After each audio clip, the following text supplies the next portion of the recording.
মরার এত শখ হয়েছে? আরে, আমাকে দেখে কি মনে হচ্ছে যে এই অল্প বয়সে আমার মরার ইচ্ছে হয়েছে? তাহলে এইভাবে রাস্তার মাঝখানে দাঁড়ানোর মানে কি? উফ, আর বলবেন না। অনেকক্ষণ ধরে লিফটের জন্য দাঁড়িয়ে আছি, কিন্তু কেউ লিফট দিচ্ছে না। তাই বাধ্য হয়ে ওভাবে দাঁড়ালাম। By the way, thanks lift দেওয়ার জন্য। আমি তোমাকে কখন লিফট দিলাম? আপনি কি চোখে কম দেখেন? আপনার গাড়িতে বসে আছি আর আপনি বলছেন লিফট কখন দিলাম? নামো আমার গাড়ি থেকে। আমি কাউকে লিফট দিতে পারবো না। নামো আমার কার থেকে। প্লিজ এরকম করবেন না। আসলে আমি অনেক বড় বিপদে পড়েছি। বাসা থেকে না বলে বন্ধুদের সাথে সিলেটে চা বাগান দেখতে এসেছিলাম। ভেবেছিলাম কিছুদিনের জন্য হলেও পাপার ওই সিকিউরিটি সেলফ ডিফেন্স থেকে মুক্তি পাবো, কিন্তু এখানে এসেই ফেসে গেছি। বাস মিস হয়ে গেছে, বন্ধুরা সবাই আমাকে ছেড়ে চলে গেছে।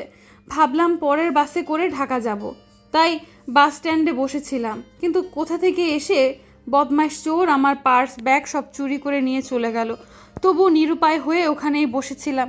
তখনই কোথা থেকে কিছু লোক এসে আমার দিকে বাজে নজরে তাকালো। তাদের থেকে বাঁচতেই এখন আমার লিফটের প্রয়োজন পড়লো। প্লিজ আমাকে ঢাকা পৌঁছে দিন। আমি এখন ঢাকায় যাচ্ছি না। আপনাকে যেতেও হবে, আমাকে পৌঁছে দিলেই হবে। আমি যদি ঢাকা না যাই তোমাকে কি করে ঢাকা পৌঁছে দেবো? সেটা আপনার ব্যাপার। দেখুন, এখন আমি আপনার গাড়িতে বসে আছি, মানে আমি এখন আপনার দায়িত্ব। এখন আপনি কি করে আপনার দায়িত্ব নিয়ে আমাকে ঢাকা পৌঁছাবেন সেটা আপনার ব্যাপার, আমার না। আমাকে শুধু ঢাকা পৌঁছে দিন, ব্যাস। বলে নিশা বুকের উপর হাত বাস করে অন্যদিকে তাকালো। আমি কিছু বলতে গিয়েও বলতে পারলাম না। সত্যি একটা মেয়ের সেলফ ডিফেন্সের ব্যাপার। এত রাতে এই মেয়েটা আবার যাবেই কোথায়? তাই আমি কিছু না বলে গাড়ি স্টার্ট দিলাম। নেশার ঠোঁটে মুচকে হাসি রেখা ফুটে উঠল। কিছু বুঝলেন না তো? আসুন বুঝে বলছি। মাঝরাতে রাস্তা দিয়ে যাচ্ছিলাম, হঠাৎ করে একটা মেয়ে আমার গাড়ির সামনে এসে দাঁড়ালো। আর আমি গাড়ি থামাতেই সে হুট করে গাড়িতে উঠে বসলো। আর এতক্ষণ কি হলো তা তো আপনারা দেখলেনি। গাড়ি তার নিচে আপন গতিতে চলছে। আমি দাঁত চেপে গাড়ি চালাচ্ছি, কারণ নেশা সেই তখন থেকে বকবক করেই মাথাটা নষ্ট করে দিচ্ছে। আমি নেশা, আপনি? আচ্ছা, আপনি সিলেট কোথায় থাকেন? কি করেন আপনি? বিজনেস? কিন্তু আপনাকে দেখে কিন্তু বিজনেসম্যান মনে হয় না। কেমন জানি মাফিয়া মাফিয়া ভাব আপনার চেহারায়, একদম বড় পাপার মতো। ইউনো, আমার পাপাকেও না আগে আমার মাফিয়া মাফিয়া মনে হতো। আচ্ছা, আপনার বিয়ে হয়েছে? দেখে তো মনে হয় না বিয়ে হয়েছে, কারণ আজকালের হ্যান্ডসাম ছেলেরা আগে ইচ্ছে মতো মেয়ে পটায়, তারপর একটা হ্যাপলা মেয়ে দেখে বিয়ে করে নেয়। তা আপনিও কি মেয়ে পটাচ্ছেন? নেশার কথা শুনে আমি অগ্নিদৃষ্টিতে তার দিকে তাকালাম। আমার দৃষ্টি দেখে নেশা ভয় পেয়ে ওকে ওকে বলতে হবে না। বলে নেশা চুপ করে বসে রইল। তারপর কিছু একটা ভেবে আবার বলল, আমার কি মনে হয় জানেন তো? আপনাকে দিয়ে মনে হয় কখনো মেয়ে পটায়নি, তাই এত রাগ দেখাচ্ছেন আমায়। এবার আমার সহ্যের সীমা ছাড়িয়ে গেল। Stop, stop this launches. কত কথা বলো তুমি? মনে হচ্ছে কানের মধ্যে হরতাল শুরু হয়ে গেছে। মুখে আঙ্গুল দিয়ে মিনমিন করে বলল নেশা। আমি একাই একটা মেয়ে, আপনার কানে কি করে হরতাল করব? হরতাল করতে তো অনেকজনের দরকার হয়। আমি রাগী চোখে কটকট করে তার দিকে তাকালাম। ওকে ওকে, আমি চুপ। এই মুখে কুলু পাটলাম, কিন্তু এই মুহূর্তে আমার কাছে মুখে আটকানোর মতো ক্লুপ নেই। আঙুল দিলে হবে? ওহ গড, স্টপ ইট ইডিয়েট। আমার ঝাড়ি খেয়ে নেশা চুপ। কিছুক্ষণই দুজনে নীরব। এমন সময় হঠাৎ করে নেশা চেঁচাতে লাগলো, stop stop stop stop stop stop the car. এরকম আকর্ষিত ঘটনায় আমি কিছুটা অবাক হয়ে গাড়ি থামালাম। কি হলো? নেশা রাস্তার পাশে একটা দোকান দেখিয়ে বলল, টি স্টল। তো চলুন চা খাবো। Are you mad? এই ফুটপাত থেকে এখন চা খাবো আমি? তো কি হয়েছে? শুনেছি ফুটপাতের স্টলের নাকি চা সুস্বাদু হয়। চলুন খাবো। ইম্পসিবল, আমি খাবো না। আরে চলুন না। বললাম তো যাবো না। আরে ধুর, চলুন তো। ইম্পসিবল, আমি যাব না। বললাম তো যাব না। নিশা জোর করে আমাকে গাড়ি থেকে নামালো। টঙ্গের দোকান থেকে দুজনে 2 কাপ চা খেয়ে আবার গাড়িতে উঠে এলাম। সত্যি টিটা অনেক সুস্বাদু ছিল। তাই আমার তো আমার মাম্মাদের হাতের কফির কথা মনে পড়ে গেল। চায়ের সাথে তোমার মায়ের কফির কি সম্পর্ক? চায়ের সাথে না, স্বাদের সাথে সম্পর্ক। আমার মাম্মাম অনেক সুন্দর কফি বানায়। কতদিন তার হাতে বানানো কফি খাই না। কাল বাসায় গিয়ে আগে মাম্মা মেয়ের হাতে কফি খাবো, নয়তো নো টকিং। আর হ্যাঁ, এই মুহূর্তে আমার কাছে টাকা নেই। আমার যা যা খরচ হয় সবটা নিজের ব্রেনে নোট করে নিন, ঢাকায় গিয়ে সব শোধ করে দেব। গাড়ি চলছে, সাথে নেশার বকবকানি। আমি দাঁতে দাঁত চেপে কিছুক্ষণ সহ্য করছি। এই মেয়ে এত কথা বলে কিভাবে? ইচ্ছে করছে ধাক্কা মেরে গাড়ি থেকে ফেলে দিতে। তখনই আবার নেশা বলে উঠল, স্টপ স্টপ স্টপ, গাড়ি থামান। আমি গাড়ি ব্রেক করে বিরক্তি স্বরে বললাম, আবার কি? আইসক্রিম, আইসক্রিম খাবো। হোয়াট? তুমি কি ছোট বাচ্চা যে এখন আইসক্রিম খাওয়ার জন্য বায়না ধরছো? তো আমি ছোটই তো, আমার মধ্যে বড় হওয়ার কি দেখলেন? জানেন, এখনো আমার পাপা আমাকে লিটল প্রিন্সেস বলে ডাকে। তাহলে বড় হওয়ার কোনো প্রশ্নই ওঠে না, ইনফ্যাক্ট উঠবেও না, কারণ আমি তো পাপা মাম্মার একমাত্র মেয়ে। আমার ছোট কেউ নেই, তো আমি বড় হব কিভাবে? বলেই হাসতে হাসতে শেষ নেশা। Shut up stupid. এখন এত রাতে আমি আইসক্রিম কোথায় পাবো? আপনার সামনেই তো আইসক্রিম ক্যাফে। আমি পাশে তাকে দেখি একটা ক্যাফে ওপেন রয়েছে। এত রাতে এই মেয়েটার জন্যই হয়তো ক্যাফে খোলা রেখেছে। অসহ্য। আমি একটা বিরক্তি নিয়েই বেরিয়ে পড়লাম আইসক্রিম আনতে। একটা গোটা আইসক্রিমের বাক্স এনে নেশার হাতে ধরিয়ে দিলাম। নেশা খুশি হয়ে বাচ্চাদের মতো লাফাতে লাগলো। আমি গাড়ি চালাচ্ছি আর নেশার দিকে তাকাচ্ছি। নেশা আইসক্রিম খেতে ব্যস্ত। তার টকটকে গোলাপি ঠোঁটের কোণে একটু আইসক্রিম লেগে আছে। তা দেখে আমার ভিতরে তোলপাড় হয়ে যাওয়ার অবস্থা। বুকের ভিতর কেউ হাতুড়ি পেটাচ্ছে, হাত পা কাঁপছে। আমি বারবার অন্যদিকে তাকানোর চেষ্টা করলেও বারবার নেশার দিকেই চোখ যাচ্ছে। কোনো উপায় না পেয়ে আমি ধমক দিয়ে বলতে লাগলাম, এই মেয়ে, এখনো খাওয়া হয়নি? আমার খাওয়া নিয়ে আপনি পড়ে আছেন কেন? আপনারও কি আইসক্রিম খাওয়ার ইচ্ছে হলো নাকি? তা বললেই হতো, এত ধমক দেওয়ার কি আছে? এই নিন, এটা খেয়ে নিন। আমি তোমার মতো ছোট বাচ্চা না যে আইসক্রিম খাবো। আর তুমি তাড়াতাড়ি খাওয়া শেষ করো, নইলে সব আইসক্রিম জানাল দিয়ে বাইরে ফেলবো। আমার কথা শুনে নেশা কিছু বলতে গিয়ে বললো না, অন্যদিকে ঘুরে আইসক্রিম খেতে ব্যস্ত হয়ে পড়লো। জানেন, আমার পাপা না প্রতি রাতে আমার জন্য চকলেট আনে, আর যদি না আনে তাহলে তাকে আমি শাস্তি দিই। কি শাস্তি দেই জানেন? আমি আর চোখে নেশার দিকে তাকালাম। 50 বার কান ধরে উদ্বস করাই। বলে হাসতে লাগলো নেশা। আর এই শাস্তিটা আমি পাপাকে প্রতি রাতে দিই, কারণ পাপাকে শাস্তি না দিলে তার পকেট থেকে কোনো চকলেট বেরোয় না। আরে আরে, গাড়ি থামান। এবার আবার কি হলো আপনার?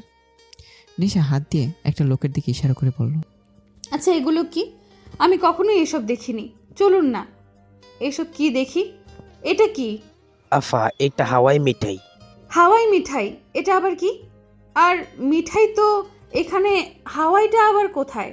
যে আফা, এটাই হাওয়াই মিঠাই। মিঠাই মুখে দিলেই হাওয়া হয়ে যায়। যে আফা, এই মিঠাইটাই খাবেন। যে আফা, এই জন্যেই তো এর নাম হাওয়াই মিঠাই। মিঠাই যদি মুখে দিলেই হাওয়া হয়ে যায়, তো আমি আর মিঠাই খাবো শুনি? কিন্তু খাবো কি করে? মিঠাই তো মুখে দিলেই হাওয়া হয়ে যায়। উদ্ভট তো, যেই মিঠাই মুখে দিলেই হাওয়া হয়ে যায় সেই মিঠাই হলো কেমনে? যে আফা।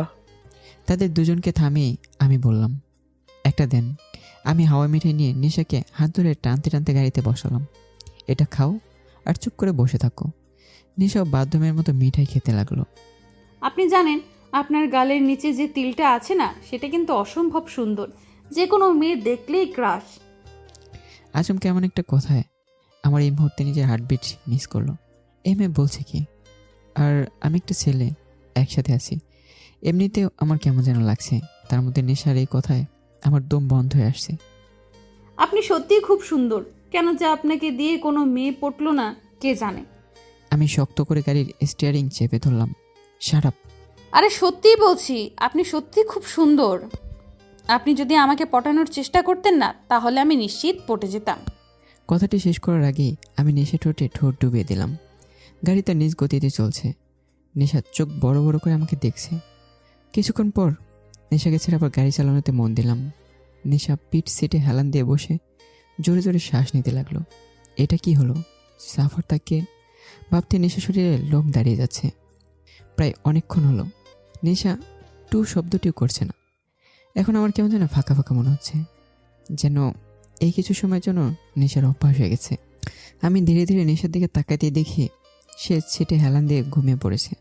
ল্যাম্পপোস্টের আলোয় নেশার চেহারা একদম মায়া ধরা দিয়েছে, যেটা দেখা লোভ সামলাতে পারলাম। গাড়ি থামে এক দৃষ্টিতে নেশার দিকে তাকিয়ে রইলাম। কে মায়া এই মুখ!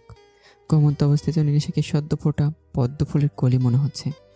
নেশাকে দেখে আমার মধ্যে এক নেশা কাজ করছে, কিন্তু পরক্ষণে নিজেকে সামলে অন্যদিকে তাকালাম। কী ভাবছে এসব? একটা ঘুমন্ত মেয়েকে এভাবে দেখা? আমি নিজেকে নানাভাবে শাসিয়ে নিজের ব্লাজারটা খুলে নেশার গায়ে জড়িয়ে দিয়ে গাড়ি চালাতে মন দিলাম। সকালের রোদ চোখে পড়তে নেশার ঘুম ভেঙে গেল। চারদিকে মানুষের কোলাহল, আর অনেকগুলো বাস দাঁড়িয়ে আছে। ভালোভাবে তাকাতেই দেখে এটা বাস স্ট্যান্ড। পাশে তাকাতেই দেখে আমি তার দিকে ওদের আগ্রহে তাকিয়ে আছি। কারাতের কথা মনে পড়তে নেশা কিছু অস্বস্তি হতে লাগলো।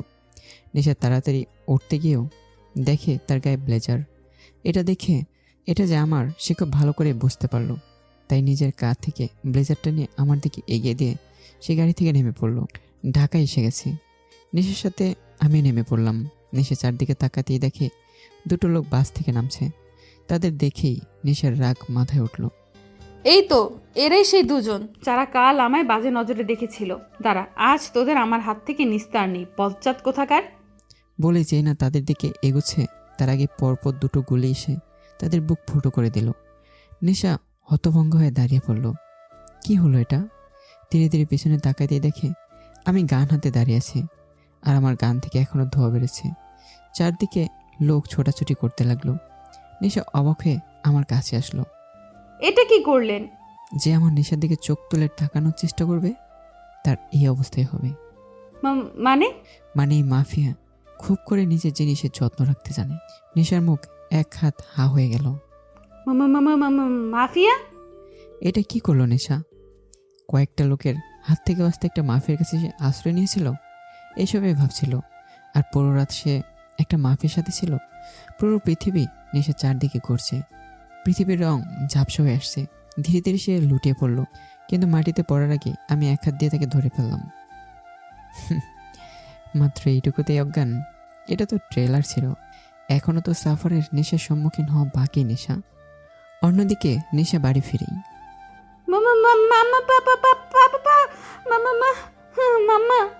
নেশার ডাক শুনে নেশার মা তাড়াতাড়ি করে নিজের রুম থেকে বের হলো।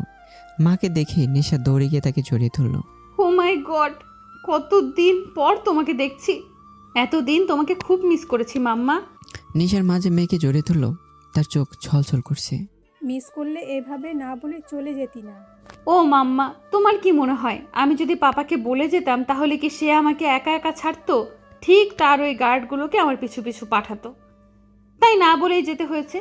তো তোমার কি মনে হয় পাপা জানে না আমি কোথায় গিয়েছি? দেখো, ঠিক সে আমাকে খুঁজে বের করেছিল। হ্যাঁ, তা তো আমি করেছিলামই। সম্রাটের গলা শুনে তারা সামনে তাকিয়ে দেখে সম্রাট দাঁড়িয়ে আছে। নেশা মাকে ছেড়ে দিয়ে দৌড়ে সম্রাট মানে নেশার বাবাকে জড়িয়ে ধরল। তবুও আমি কিন্তু তোকে একা ছেড়েছি, কারণ তুই স্বাধীনতা চেয়েছিস, আমি দিয়েছি। আর এটাই ফার্স্ট এবং লাস্ট টাইম, ওকে? আর কখনো যদি এরকমটা না হয়। ওকে ওকে পাপা। তা এই কদিন কেমন কাটালি সিলেটে? সত্যি পাপা, ফ্রিডম যে এতটা সুন্দর হয় সেটা আমি এই প্রথম বুঝলাম। কিন্তু তার মধ্যেও তোমাদের আমি খুব মিস করেছি জানো তো। আর কখনো তোমাদের ছেড়ে কোথাও যাব না, promise. Okay my little princess, আমিও তোকে আর কখনো একা ছাড়ছি না। হলো তোমাদের দুই বাবা মেয়ের ভালোবাসা। এখন যা, গিয়ে তাড়াতাড়ি ফ্রেশ হয়ে খেতে আয়, জলদি যা। উফ পাপা, বলো তো সব সময় পাপা মেয়ের ভালোবাসার মধ্যে মাম্মারা ভিলেন হয়ে কেন ঢুকে পড়ে? তোমাদের দুই পাপা মেয়েকে সোজা করতে মাম্মামকে তো ভিলেন হতেই হবে। এইবার যা, গিয়ে তাড়াতাড়ি আয়। ওকে, যাচ্ছি। মন খারাপ করে নেশা উপরে নিজের রুমে চলে গেল। সম্রাট পকেটে হাত দিয়ে রেখে মেয়ে যাওয়ার দিকে তাকিয়ে রইল। মেয়েটা বড় হয়ে গেছে, একা একা স্বাধীনতার খোঁজে বেরিয়ে পড়েছে। অন্যদিকে নেশা রাস্তার পাশ দিয়ে হাঁটছে, তার পেছনে 4টা হনুমান মার্কা বডিগার্ডও। নেশা তাদের দেখে তার রাগ মাথায় চড়েছে। ইচ্ছে হচ্ছে এখান থেকে দৌড়ে পালাতে, কিন্তু দৌড়েও কোনো লাভ নেই। এই হনুমানরাও তার পেছন পেছন দৌড় লাগাবে। উফ, অসহ্য। আরে আইডিয়া, ইয়েস। এখন যদি নেশা দৌড়ায় তার পিছু পিছু এরাও দৌড়াবে, আর এই দৃশ্য পাবলিক দেখলে ভাববে যে দিন দাহারে এরা মেয়েদের পেছনে লেগেছে। এখন এক একটা পাবলিকের এক একটা কলোনিতে হনুমান থেকে বান্দর হতে জাস্ট 2 মিনিট লাগবে। এই হনুমানদের একটা শিক্ষা হয়ে যাবে। ওয়াহ নেশা, ওয়াহ, ইউ আর দ্য গ্রেট। কে বলে তুই ইডিয়ট? কত বুদ্ধি তোর মাথায়। নিশা নিজেই নিজেকে বাহবা দিল এই প্ল্যানের জন্য। সে একবার এদিক একবার ওদিক দেখেই দিল এক দৌড়। আরে ম্যাডাম কই যান? দাঁড়ান, কোথায় যাচ্ছেন ম্যাডাম? বলেই তার বডিগার্ডরাও তার পেছন পেছন দৌড়। নিশা দৌড়তে দৌড়তে কারোর সাথে ধাক্কা খেয়ে রাস্তায় পড়ে যায়। ও মাই গড, আমার কোমর! কোন দানবের বাচ্চা এইভাবে ধাক্কা! বলতে গিয়ে চোখ তুলে তাকাতেই নিশার মুখ এক হাত হা হয়ে যায়। এ তো suffer! Oh my God, what a handsome look! নীল শার্টে আবার কালো ব্লেজার, চোখে কালো সানগ্লাস, কানে ইয়ারফোন, ড্যাশিং হেয়ার, পকেটে হাত দিয়ে সেই অ্যাটিটিউড নিয়ে এদিকে তাকিয়ে আছে। কিন্তু নেশা বেশিক্ষণ আর আমাকে দেখতে পারল না, কারণ তার আগেই আমার বডিগার্ডের নেশার দিকে বন্দুক তাক করেছে, আর নেশার গার্ডরাও আমার দিকে। এদের পজিশন দেখে মনে হচ্ছে এই মুহূর্তে তৃতীয় বিশ্বযুদ্ধ শুরু হয়ে যাবে। নেশা তাদের দিকে তাড়াতাড়ি উঠেই তার গার্ডসদের গান নামাতে বলল। আমিও হাতের ইশারায় আমার গার্ডসদের সরে যেতে বললাম। গার্ডসরা গান নামিয়ে আমার পিছনে এসে দাঁড়ালো। নেশা আমাকে কিছু বলতে যাবে, তার আগেই আমি নেশাকে নাচানোর ভান করে পাশ কাটে অফিসের দিকে চলে যেতে লাগলাম। নেশা হা করে আমার যাওয়ার দিকে তাকিয়ে রইল। তাকে ইগনোর করে চলে আসলাম। নিশা খানকে ইগনোর করলো, এত বড় অপমান! ইচ্ছে করছে এখনই গলা টিপে দিতে। হাত গলা টিপের মতোই বাড়িয়ে দিয়ে আবার নিচে নামিয়ে নিল। ধুর, এত বড় একটা দানবের গলা ও কি করে টিপবে? ও তো কত ছোট্ট একটা লিটল প্রিন্সেস। এসবই ভাবছিল। তখনই নিশার মনে পড়ে সেদিন রাতে আমি অনেক খরচ করেছিলাম ওর জন্য, আর সেগুলো সে শোধ করে দিতেও চেয়েছিল। নিশা আবার দৌড়ে আমার দিকে যেতে লাগলো। নিশা আবার দৌড়ে আমার পিছন পিছন আসতে লাগলো। এই যে শুনছেন, হ্যালো, এই যে শুনছেন। কিন্তু আমি নেশার ডাক না শুনে অফিসের ভিতর ঢুকে গেলাম, আর আমার গার্ডসরা নেশাকে ওখানে আটকে রাখলো। রাগে দুঃখে নেশা আবার পিছিয়ে এলো। এত তাড়াতাড়ি একটা মানুষ কী করে একটা মানুষকে ভুলে যেতে পারে? তার উপর এভাবে ইগনোরও করলো। নেশা ভাবছিল সেদিন তো খুব বলেছিল আমার নেশার দিকে চোখ তুলে তাকাবে, তাদের সবার একই অবস্থা হবে, আর আজকেই ভুলে গেল। নেশার চোখে জল চলে এলো। সে চোখের জলটা মুছে হাঁটতে লাগলো। হাঁটতে হাঁটতে আবার থেমে গেল। আমরা হাঁটছি কেন? জি ম্যাডাম, ভার্সিটি থেকে ফেরার সময় আমাদের গাড়ি নষ্ট হয়ে যায়, আর আপনিও জেদ ধরেন হেঁটে হেঁটে বাড়িতে ফেরার জন্য। তো আমি যা বলবো তোমরা কি তাই করবে? আমার কথা শোনার জন্য পাপা তোমাদের কাজে রেখেছে। সব সময় শুধু পিছু পিছু ঘুরে বেড়াও। মেয়েদের পিছু পিছু ঘুরতে খুব ভালো লাগে, তাই না? জি মানে না ম্যাডাম। Shut up! এক্ষুনি ড্রাইভারকে ফোন করো আর গাড়ি নিয়ে আসতে বলো। Hurry up! Okay madam. নিশা বুকে হাত বাস করে অন্যদিকে তাকে মুখ টিপে হাসছে। আজ সে খুব করে এই হনুমানদের জব্দ করতে পেরেছে। তার তো লাফানোর ইচ্ছে করছে। লিফট খুলতেই আমি ওখান থেকে বেরিয়ে সামনের 104 নম্বর ওয়ার্ডে ঢুকে পড়ি, আর আমার গার্ডসরা আমার পিছু পিছু এসে দরজার সামনে দুই দিকে দাঁড়িয়ে পড়ে। রুমের মধ্যে বড় টেবিলের দুই পাশে বেশ কয়েকজন নামকরা বিজনেসম্যান বসে আছে। আমি সোজা টেবিলের মাথায় গিয়ে দুহাত টেবিলে দিয়ে একটু ঝুঁকে দাঁড়াই। এদের সবাইকে আমার লোক ভয় দেখিয়ে এখানে এনেছে। বিজনেসম্যানদের মধ্যে একজন বলে উঠল, আমরা সবাই আপনার ডিল অ্যাকসেপ্ট করলাম, শুধু আমাদের ফ্যামিলির জন্য কিছু না হয়। অবভিয়াসলি আমি আপনাদের উপর সন্তুষ্ট থাকলেও আপনারাও আপনাদের ফ্যামিলি নিয়ে সন্তুষ্ট থাকবেন। শুধু সম্রাট খানকে টপ বিজনেস থেকে পথের ভিখারি বানাতে হবে। মার্কেটে ওনার ছোটো বড়ো যত শেয়ার আছে সবগুলো ফাস্ট আউট করতে হবে, সবগুলোর সেল ডাউন করতে হবে। আর এই জন্য আপনারা যা করার তাই করুন, আর আপনাদের প্রয়োজনীয়তা মিটিয়ে দেওয়ার দায়িত্ব আমার। আমি টেবিল থেকে হাত উঠিয়ে সোজা হয়ে দাঁড়িয়ে ব্লেজার ঠিক করতে করতেই বললাম, এনিথিং এলস? আপনি এত বড় একজন মাফিয়া হয়ে বিজনেসম্যান সম্রাট খানের ক্ষতি কেন চান? ওনার সাথে আপনার কি শত্রুতা? একজন খুব উৎসাহ নিয়ে জানতে চাইল। আমি খুব জোরে টেবিলের দুই হাত রেখে দাঁত চেপে বললাম, যা করতে বলা হয়েছে আপনি শুধু সেটুকুতেই মন দিন। বেশি এক্সাইটমেন্ট আপনার জন্য খুব খারাপ হতে পারে। আমার ভয়ঙ্কর রূপ দেখে সবাই দমে গেল। আমি একবার সবার দিকে তাকিয়ে চোখ বলে সোজা হয়ে দাঁড়িয়ে ব্লেজার ঠিক করতে করতে রুম থেকে বেরিয়ে গেলাম। আমি অফিস থেকে বের হতেই তাড়াতাড়ি গার্ডরা এসে গাড়ির দরজা খুলে দিল। আমি গাড়িতে বসতেই গাড়ি স্টার্ট দিল। গাড়ি চলতে চলতেই হঠাৎ মাঝ রাস্তায় থেমে যায়। সামনে কতগুলো সাদা গাড়ি এসে দাঁড়িয়েছে। গাড়িগুলো দেখেই আমার ঠোঁটে বাঁকা হাসি ফুটে উঠল। গার্ড এসে গাড়ির দরজা খুলে দিতেই আমি গাড়ি থেকে নেমে যাই। সম্রাট পকেটে হাত রেখে গাড়ির সামনে দাঁড়িয়ে আছে। আমি সম্রাটের সামনে যেতেই সম্রাট বলে ওঠে, খুব ভালোই চাল চেলেছ, কিন্তু একটা কথা কান খুলে শুনে রাখো, এত দূর এই সম্রাট এমনি এমনি আসেনি। নিজের বিজনেস কিভাবে হাতে রাখতে হয় তা আমি খুব ভালো করেই জানি। ট্রাই করতেই পারেন, কিন্তু সাফার চৌধুরীর হাত থেকে আপনার মুক্তি নেই। তিলে তিলে শেষ করব আপনাকে। আমার বাবার খুনের প্রতিশোধ খুব নিখুঁতভাবেই নেব আমি। বম্বস ভুল করেছিল, আমি তার শাস্তি দিয়েছি শুধু। আর সেই শাস্তির পরিণামটা এখন আপনাকে ভুগতে হবে। ভুলে যেও না, আমিও একসময় এই কালো দুনিয়ার কিং ছিলাম। ওই কালো দুনিয়ার থেকে বেরিয়ে এসেছি বলে সবই যে ভুলে গেছি তেমনটা একদম ভেবো না। ছিলেন হয়তো আপনি কিং, কিন্তু এখন এই দুনিয়ার কিং আমি। আর এই কিং কী করে নিজের প্রতিশোধ নেয় সেটা এখন দেখবেন আপনি। Just wait and watch. বলে আমি দুহাত দোলাতে দোলাতে সেখান থেকে চলে যাই। সম্রাট আমার যাওয়ার দিকে তাকিয়ে রইল। একসময় সে তার স্ত্রীকে কথা দিয়েছিল যে এই দুনিয়ায় সে আর ফিরবে না, কিন্তু তার অতীত তাকে আবার এই দুনিয়ায় টেনে নিয়ে যাচ্ছে। নেশার মা নেশাকে খাইয়ে দিচ্ছে, আর নেশা বকবক করেই যাচ্ছে। জানো মাম্মা, আজ না ভার্সিটি থেকে ফেরার সময় ওই লোকটার সাথে দেখা হয়েছিল। কোন লোকটা? আরে বলেছিলাম না যে সেদিন রাতে আমায় লিফট দিয়েছিল, উনি। কথাটা শোনার সাথে সাথেই কুয়াশার বুক ধুক করে ওঠে। তুই তো বলেছিলি ও একটা মাফিয়া। হ্যাঁ তাই তো। কিভাবে আমার সামনে থাকা ঠাক ওই বাজে লোক দুটোর বুকে গুলি মেরে ফুটা করে দিল। বেশ করেছে। কী রকম আমার দিকে বাজে নজরে তাকাচ্ছিল, পারলে আমার উপর উঠে যেত।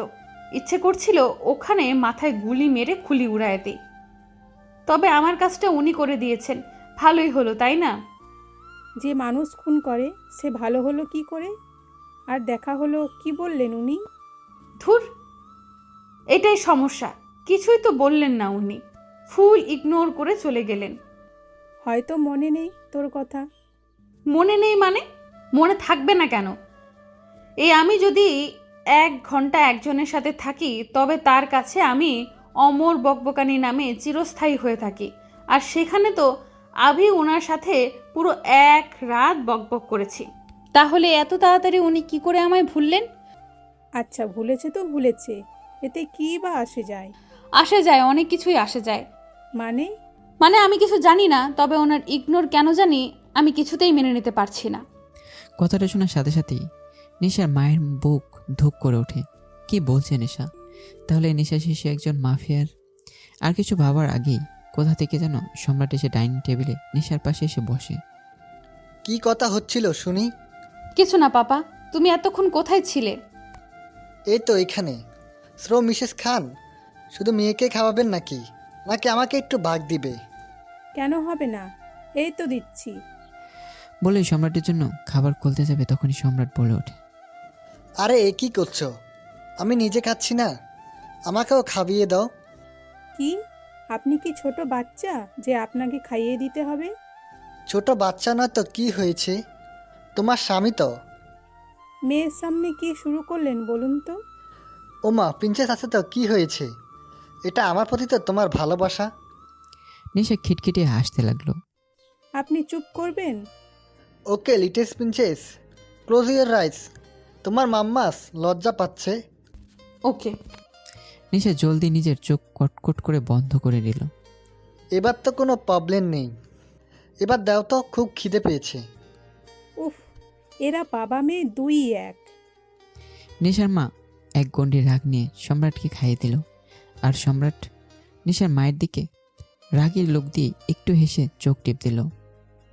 নেশা রেস্টুরেন্টে বন্ধুদের সাথে বসে আছে, আর তার গার্ডরা কিছু দূরে দাঁড়িয়ে আছে। তারা টুকটাক কথা বলছে আর লাঞ্চ করছে।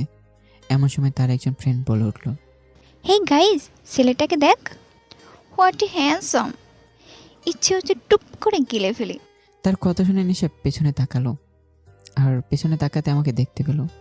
আমি আমার বডিগার্ডদের নিয়ে রেস্টুরেন্টে ঢুকছি। আমি এই রেস্টুরেন্টে কী করছি এসবই ভাবছিল নেশা। মাফিয়া মানুষ কি এখন তাদের সাথে একই রেস্টুরেন্টে বসে লাঞ্চ করবে নাকি? নেশা এসব ভাবছিল। সত্যি রে, হোয়াট এ সিক্স ইয়ার। নেশা তার বন্ধুদের কথা শুনে চট করে তাদের দিকে তাকালো। কি খারাপ নজর, ইচ্ছে করে সব নুডলস এদের মাথায় ডালতে। এরা যে বন্ধু তা ভাবতেই নেশার গা গুলিয়ে যাচ্ছে। কীরকম একটা ছেলের সম্পর্কে কমেন্ট করেছে, তার ওপর আবার আমাকে নিয়ে বলা কোনো কথাই তার সহ্য হচ্ছে না। রাগে গা জ্বলে যাচ্ছে তার। আমি রেস্টুরেন্টের ভিতরে ঢুকে নেশার সামনে গিয়ে সিটে গিয়ে দাঁড়ালাম, আর গার্ডরা সেই সিটে বসে থাকা একটা লোকের দিকে বন্দুক তাক করে। আমাকে ওখানে দাঁড়িয়ে থাকতে দেখে সিটে বসে থাকা একজন লোক ভয়ে ভয়ে উঠে দাঁড়ায়। আমি সব কিছু সহ্য করতে পারলেও ধোঁকা সহ্য করি না। আমার সব ডিটেলস আমার গোপনে সম্রাট খানকে দেওয়ার মতো ধোঁকা দিয়েছিস তুই আমাকে, আর তার শাস্তি খুব ভয়ানকই হবে। সরি স্যার, এবার মতো ক্ষমা করে দিন। এরকম কাজ আর হবে না। এবার মতো ক্ষমা করে দিন প্লিজ স্যার, প্লিজ। আমার কাছে একটা ভুলই তার ফার্স্ট অ্যান্ড লাস্ট ভুল হয়। আমি অন্যদিকে তাকিয়েই বললাম, শুট হিম। কথাটা বলার সাথে সাথে গার্ডসরা ওই লোকের শরীরে গুলি করে ঝাঁঝরা করে দেয়। ইতিমধ্যে রেস্টুরেন্টের সবাই পালাই পালাই করছে। সেখানে দুটো পুলিশও ছিল। আমাকে দেখে তারাও ভয় পেয়ে যায়। নিশা থ মেরে দাঁড়িয়েছে, সব কিছুই তার মাথার উপর দিয়ে যাচ্ছে। আমার কথা তো তার কানে আসেনি, কিন্তু আমার রাগের লোক দেখে সে বুঝতে পেরেছে হয়তো কোনো ভুল করেছে ওই লোকটা। গার্ডসরা এসে নেশাকে ঘিরে রেস্টুরেন্ট থেকে বের করতে এলে নেশা চট করে বলে ওঠে, আমি ওয়াশরুমে যাব। পরে যাইন ম্যাডাম, এখন এখান থেকে চলেন। আমি এক্ষুনি যাব। Madam please. বললাম তো আমি এক্ষুনি যাব, মানে এক্ষুনি যাব। গার্ডসরা উপায় না পেয়ে নেশাকে রেস্টুরেন্টের ভিতরে নিয়ে যায়। নেশা লেডিস টয়লেটে ঢোকে, আর গার্ডসরা তার দরজার বাইরে দাঁড়িয়ে থাকে। নেশা তাড়াতাড়ি নিজের গলার স্কার্ফ দিয়ে হিজাব বাঁধে আর নিজের জ্যাকেট খুলে উল্টো করে পরে। জ্যাকেটের উপর কালো হলো, ভিতরের রং ধূসর। তারপর নিজেকে একদম ফিট করে নেশা বেরিয়ে আসে। প্রথমে গার্ডসদের দেখে নেশা থমকে যায়, কিন্তু গার্ডসরা তাকে চিনতে না পারায় লাফ দিয়ে নাচতে নাচতে সেখান থেকে চলে আসে। বাড়ি এসে দেখে আমি গাড়িতে করে চলে আসছি। তা দেখে নেশা দৌড়ে গাড়ির পিছু করতে থাকে। হ্যালো হ্যালো মি, শুনছেন? গাড়ি থামান। এই যে মি, থুর নেশা, তুই এত ইডিয়ট কেন? পুরো এক রাত ওনার সাথে জার্নি করলি, অথচ এখন পর্যন্ত ওনার নামটা পর্যন্ত জানে না। উফ, হ্যালো, গাড়ি থামান। হ্যালো, ব্ল্যাক কার। কিন্তু কে শোনে কার কথা? গাড়ি তার মতোই চলছে, আর নেশা পিছু পিছু দৌড়াচ্ছে। দৌড়াতে দৌড়াতে নেশার স্কার্ফ খুলে যায়। দুপুরে কড়া রোদ তার মাথায় এসে পড়েছে। হাঁপিয়ে উঠে নেশা একসময় থেমে যায়। হাঁটুতে হাত দিয়ে জোরে জোরে নিঃশ্বাস নিতে লাগে। আমি জানালায় হাত রাখতেই দেখি সামনে জানালায় থাকা আয়নায় নেশাকে দেখা যাচ্ছে। নেশা হাঁপাচ্ছে। আমি তাড়াতাড়ি গাড়ি থামাতে বললাম। গাড়ি থামাতেই আমি গাড়ি থেকে নেমে পড়ি। আমাকে গাড়ি থেকে নামতে দেখে নেশা ঠোঁটের কোনো হাসি রেখা ফুটে ওঠে, কিন্তু বেশিক্ষণ নিজেকে ধরে রাখতে পারে না। এর আগেই কখনোই সে এতটা দৌড়েনি। তার উপর এত কড়া রোদ, তারা সহ্য হলো না। মাথা ঘুরে ওখানেই পড়ে গেল। যখন জ্ঞান ফিরল তখন নেশা নিজেকে বেডের উপরে আবিষ্কার করে। ভালো করে চারদিকে তাকিয়ে দেখে একটা বিশাল বড় রুম রয়েছে, আর তার বেডের পাশে একটু দূরে থাই গ্লাস ভেদ করে একজন রাতে শহর দেখতে ব্যস্ত। নেশা মাথায় হাত দিয়ে উঠে বসে। ও কোথায়? এটা কি করে এলো এখানে? এটা তোর রুম নয়, তাহলে এটা কার রুম? কোথায় ও? পরক্ষণে তার মনে পড়ে সে আমার গাড়ির পিছু করছিল। তারপরে আর কিছু মনে নেই। নেশা পাশে দাঁড়িয়ে থাকা লোকটাকে পিছন থেকে ভালো করে দেখে বুঝতে পারছে যে ওটা কি। নেশা মনে মনে ভাবছে যে আমি এখানে কি করছি। নেশা তাড়াতাড়ি উঠে আমার কাছে আসে। আমি এখানে কি করে এলাম, আর আপনি এখানে কি করছেন? নেশার গলা শুনে আমি তার দিকে ঘুরে তাকাই। আমার বাড়ি, আমার রুম, আমি থাকবো না তো কে থাকবে? এটা আপনার বাড়ি? ও মাই গড, রাত হয়ে গেছে আর আমি এখানে। এতক্ষণে বাড়িতে নিশ্চয়ই মামা পাপা টেনশন করছে আমার জন্য, কিন্তু আমি এখানে এলাম কি করে? নিশ্চয়ই উড়ে আসুনি। আপনি এনেছেন? কেন, অন্য কারো আনার কথা ছিল? আর ওইভাবে পাগলের মতো আমার গাড়ির পিছনে দৌড়াচ্ছিলে কেন? আরে সেদিন রাতে তো আপনি আমার জন্য অনেক খরচ করেছিলেন, সেগুলোর ঋণ তো শোধ করা বাকি ছিল, সেজন্যই তো। আচ্ছা, তুমি আমার ঋণ শোধ করতে চাও? তাড়াতাড়ি বলে দিন আপনার কত হয়েছে, আমি শোধ করে দেই। আমায় আবার বাড়িও ফিরতে হবে। তোমার যা ঋণ হয়েছে সেটা শোধ করার সাধ্য তোমার নেই। অনেক বড় ঋণ, সেটা চোকাতে চোকাতে সারা জীবন লেগে যাবে তোমার। মানে মানে কি? শুধু কিছু খাবারই তো খেয়েছিলাম। সত্যি তুমি ইডিয়েট। বলে যখন ওখান থেকে চলে যাব তখন নেশা বলে উঠলো, আমি বাড়ি যাব। আমি ওখানে দাঁড়িয়ে না করেই বললাম, বাড়ি যাওয়ার নাম ভুলে যাও, এখন থেকে তোমার এখানেই থাকতে হবে। বলে আমি হাঁটা ধরলাম। মানে কি? এখানে থাকবো মানে? আমার কি বাড়ি ঘর নেই? আমি বাড়ি যাব, আর যাব মানে যাব, এক্ষুনি যাব, এই মুহূর্তে যাব, আর আপনি আমায় বাড়ি পৌঁছে দেবেন। নেশার জেদ দেখে আমি রেগে গিয়ে ঘুরে নেশার কাছে এসে কোটে নিচে থাকা বন্দুকটা তার দিকে সোজা নেশার কপালে তাক করলাম। নেশা বড় বড় চোখ করে আমার দিকে তাকায়। আমি নেশার দিকে বন্দুক তাক করি, তার দিকে এগোতে থাকি। নেশা পিছুতে পিছুতে থাই গ্লাসের সাথে মিশে যায়। আমি নেশার একদম কাছে গিয়ে বন্দুক কপাল থেকে স্লাইড করে নিচে নামাতে থাকি। বেশি কথা বলা আমি একদম পছন্দ করি না। আমি যখন বলেছি তুমি এখানে থাকবে, মানে এখানেই থাকবে। Got it. যদি পালানোর চেষ্টা করেছো তো এর ফল অনেক খারাপ হবে তোমার জন্য। নেশা চট করে তার গালে ধরে থাকা বন্দুক ধরে ফেলে। আমার হাত থেকে বন্দুক নিয়ে পাশে গিয়ে আমার দিকে বন্দুক তাক করে বলে, অতটা ইডিয়ট ভাববেন না আমাকে। নিজের প্রোটেকশন নিজে করতে পারি। যার আগে পিছে 4টা হনুমান ইয়া বড় বড় গান নিয়ে ঘুরে বেড়ায়, আপনি এই ছোট খেলনা দিয়ে কি ভয় দেখাবেন? বলে নেশা হাতে থাকা বন্দুক দিয়ে শ্যুট করলো। না না, আমাকে নয়, পাশের থাই গ্লাসে। গ্লাস আঘাত পেয়ে ছনছন করে ভেঙে পড়তে লাগলো। আমি খুব স্বাভাবিকভাবেই এই দৃশ্য দেখছিলাম, যেন আমি এটাই আশা করছিলাম। ওখান থেকে পালানো আমার জাস্ট 2 মিনিটের ব্যাপার। এই নেশা ইডের তো সে নিজেই একটা বুলেট হিসেবে বের হলো। এখন কি হবে? আমি পকেটে হাত রেখে নেশার দিকে এগোতে লাগলাম। আমাকে এগোতে দেখে নেশা আমার দিকে গান তাক করে আমতামতো করে পিছনে যেতে লাগলো। আপনি এইভাবে এগোচ্ছেন কেন? দেখুন, আমি কিন্তু আপনাকে ভয় পাই না, তাই এইভাবে এগোনো বন্ধ করুন। কি হলো, আমার কথা শুনতে পাচ্ছেন না? আমি কিন্তু শ্যুট করব, একদম এগোবেন না আর। নেশা পিছুতে পিছুতে একদম কিনারায় চলে যায়। থাই গ্লাস ভাঙা, সে পিছুতে পিছুতেই তার পা কিনারায় গিয়ে ফসকে যায়। নেশা পড়তে যাবে তার আগেই আমি এক হাতে তার হাত ধরে ফেলি। নেশা কটকট করে চোখ বন্ধ করে নেয়। হাত থেকে গানটা পড়ে যায়।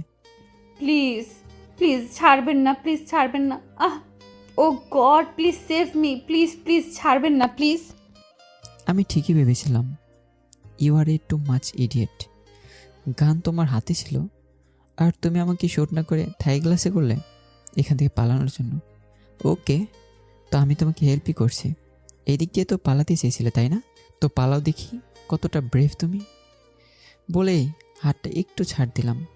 নিজের সঙ্গে সঙ্গে আরেকটা হাত ধরে ফেললো। নো নো, ছাড়বেন না, ধরে থাকুন।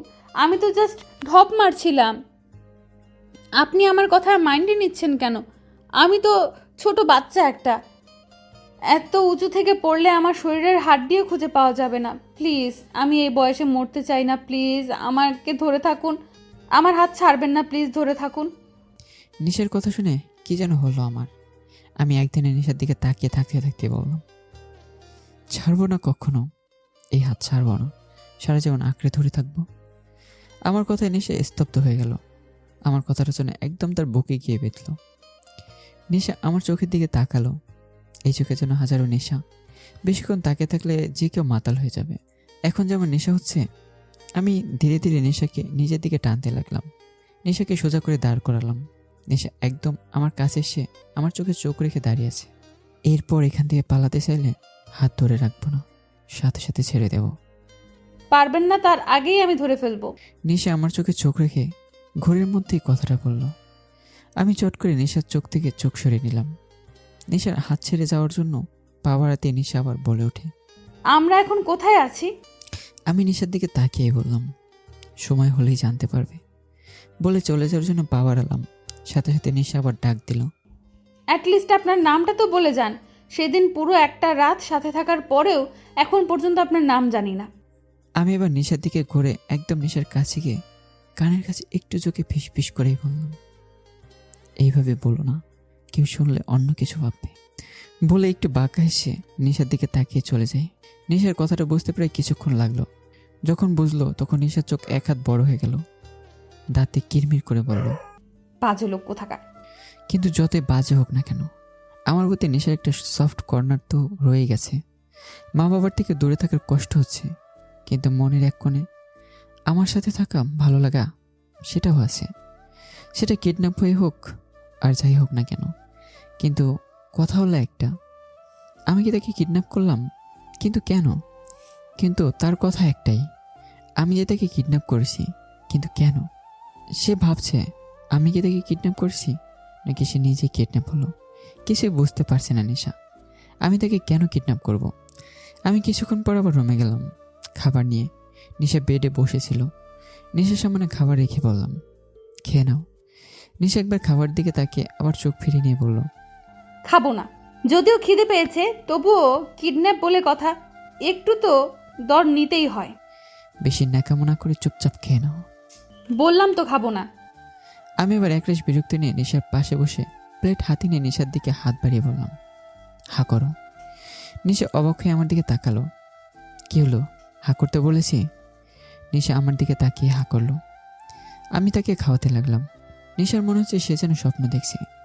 এই মুহূর্তে সে আমাকেই দেখছে। তার খুব ইচ্ছে এই মুহূর্তটাকে আগলে রাখার, ঘড়ির কাঁটাগুলো খুলে রাখার, যেন এই সময়টা এখানে আটকে যায়। আমি তাকে সারা জীবন এভাবেই যেন খাওয়াতে থাকি। কিন্তু সারা জীবন এভাবে খেলে তো সে মোটা হয়ে যাবে। আর মোটা হয়ে গেলে যদি আমি তাকে খাইয়ে না দিই তখন? না বাবা, সারা জীবন খাওয়ানোর কোনো দরকার নেই। নিশা ভাবছে আর খাবে না। আর খাবো না। কেন? পেট ভরে গেছে। এই খাবারটা পুরোটা শেষ করতে হবে তোমার। বললাম তো আর খেতে পারবো না।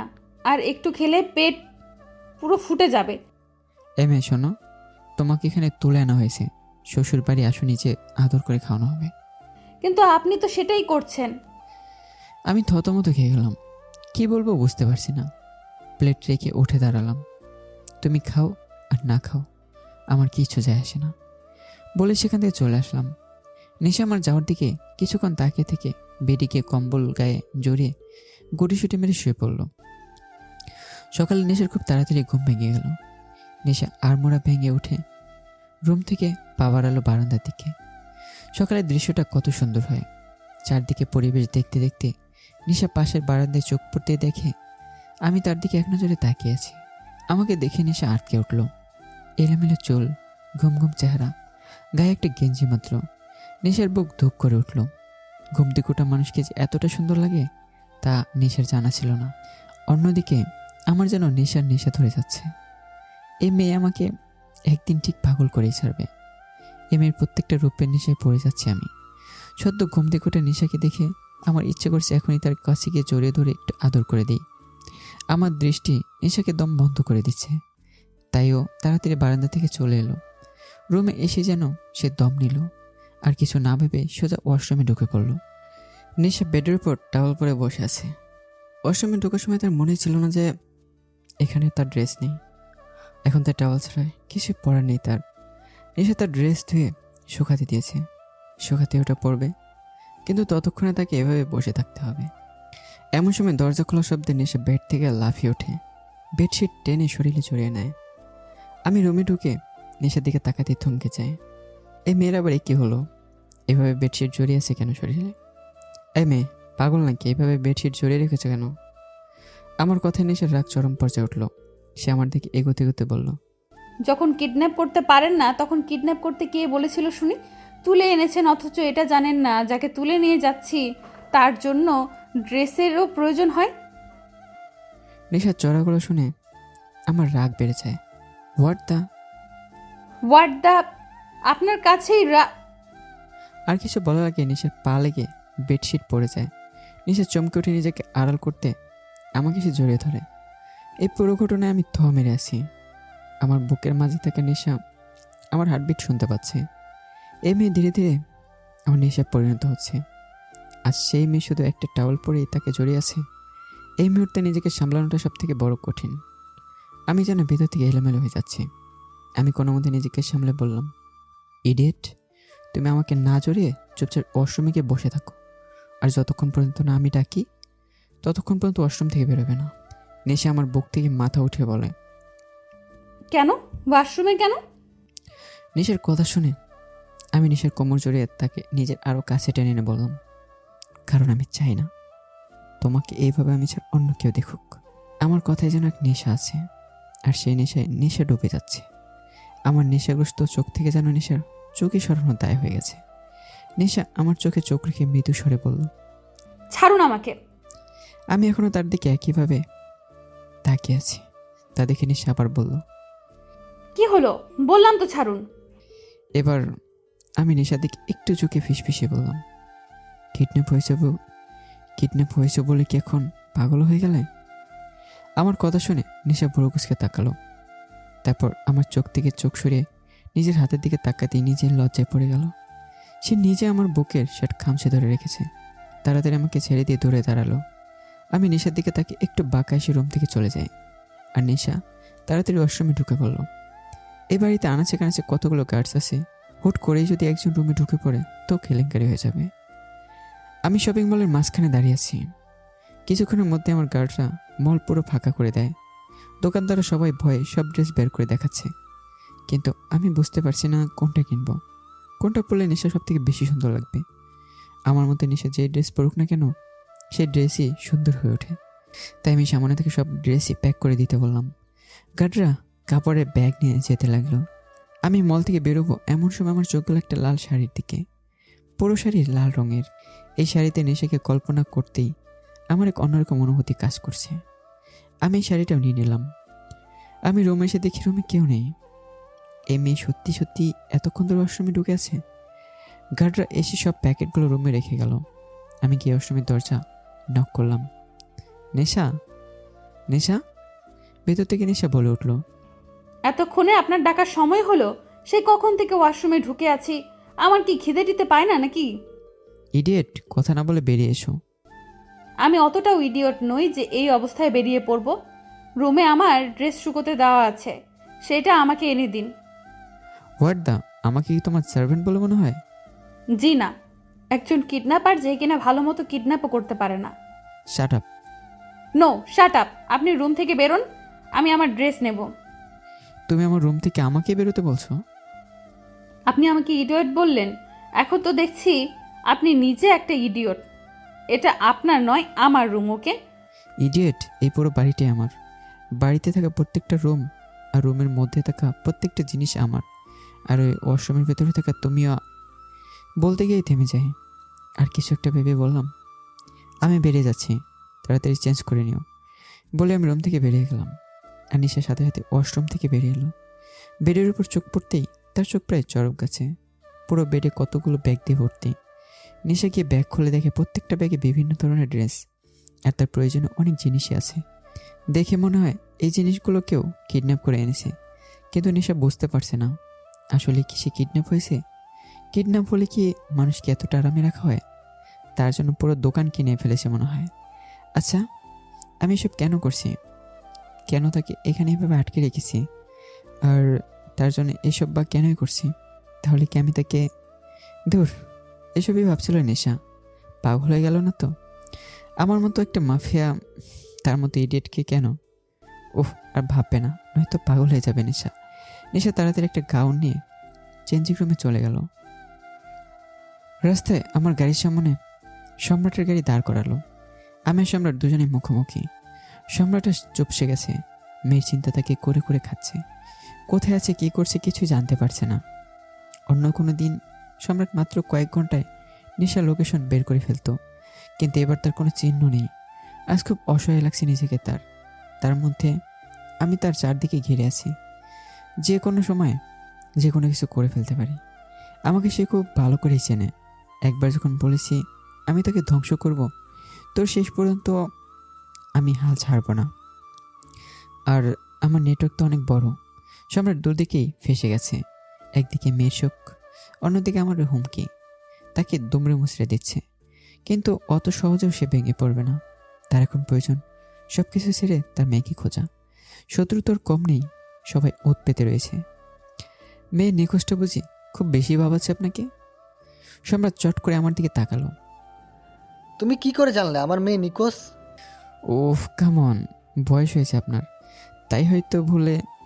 এই শহরের কিং আমি, আমার থেকে কোনো খবরই আড়াল হয় না।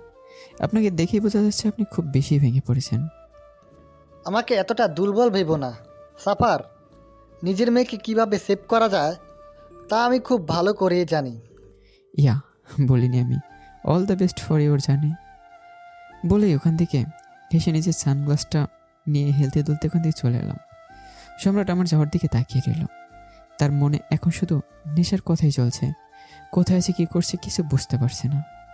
আমাকেও তার সুবিধার মনে হচ্ছে না। নিশ্চয়ই আমি তার দুর্বলতার সুযোগ নিব। অন্যদিকে নেশার মাও ভেঙে পড়েছে, তাকেও যে সামলাতে হবে। রাতের বেলা আমি নিজের রুমে ঢুকতে গিয়েও থমকে যাই। নিজের রুম থেকে সরে নিশার রুমে গিয়ে ঢুকলাম, কিন্তু রুমে কোথাও নেশা নেই। তা দেখে আমি একবার চারদিকে ভালোভাবে দেখলাম, কোথাও নেশা নেই। গেল কোথায়? এখান থেকে পালানো তো কোনো পথও নেই। তখনই আমার নজর গেল বারান্দার দিকে।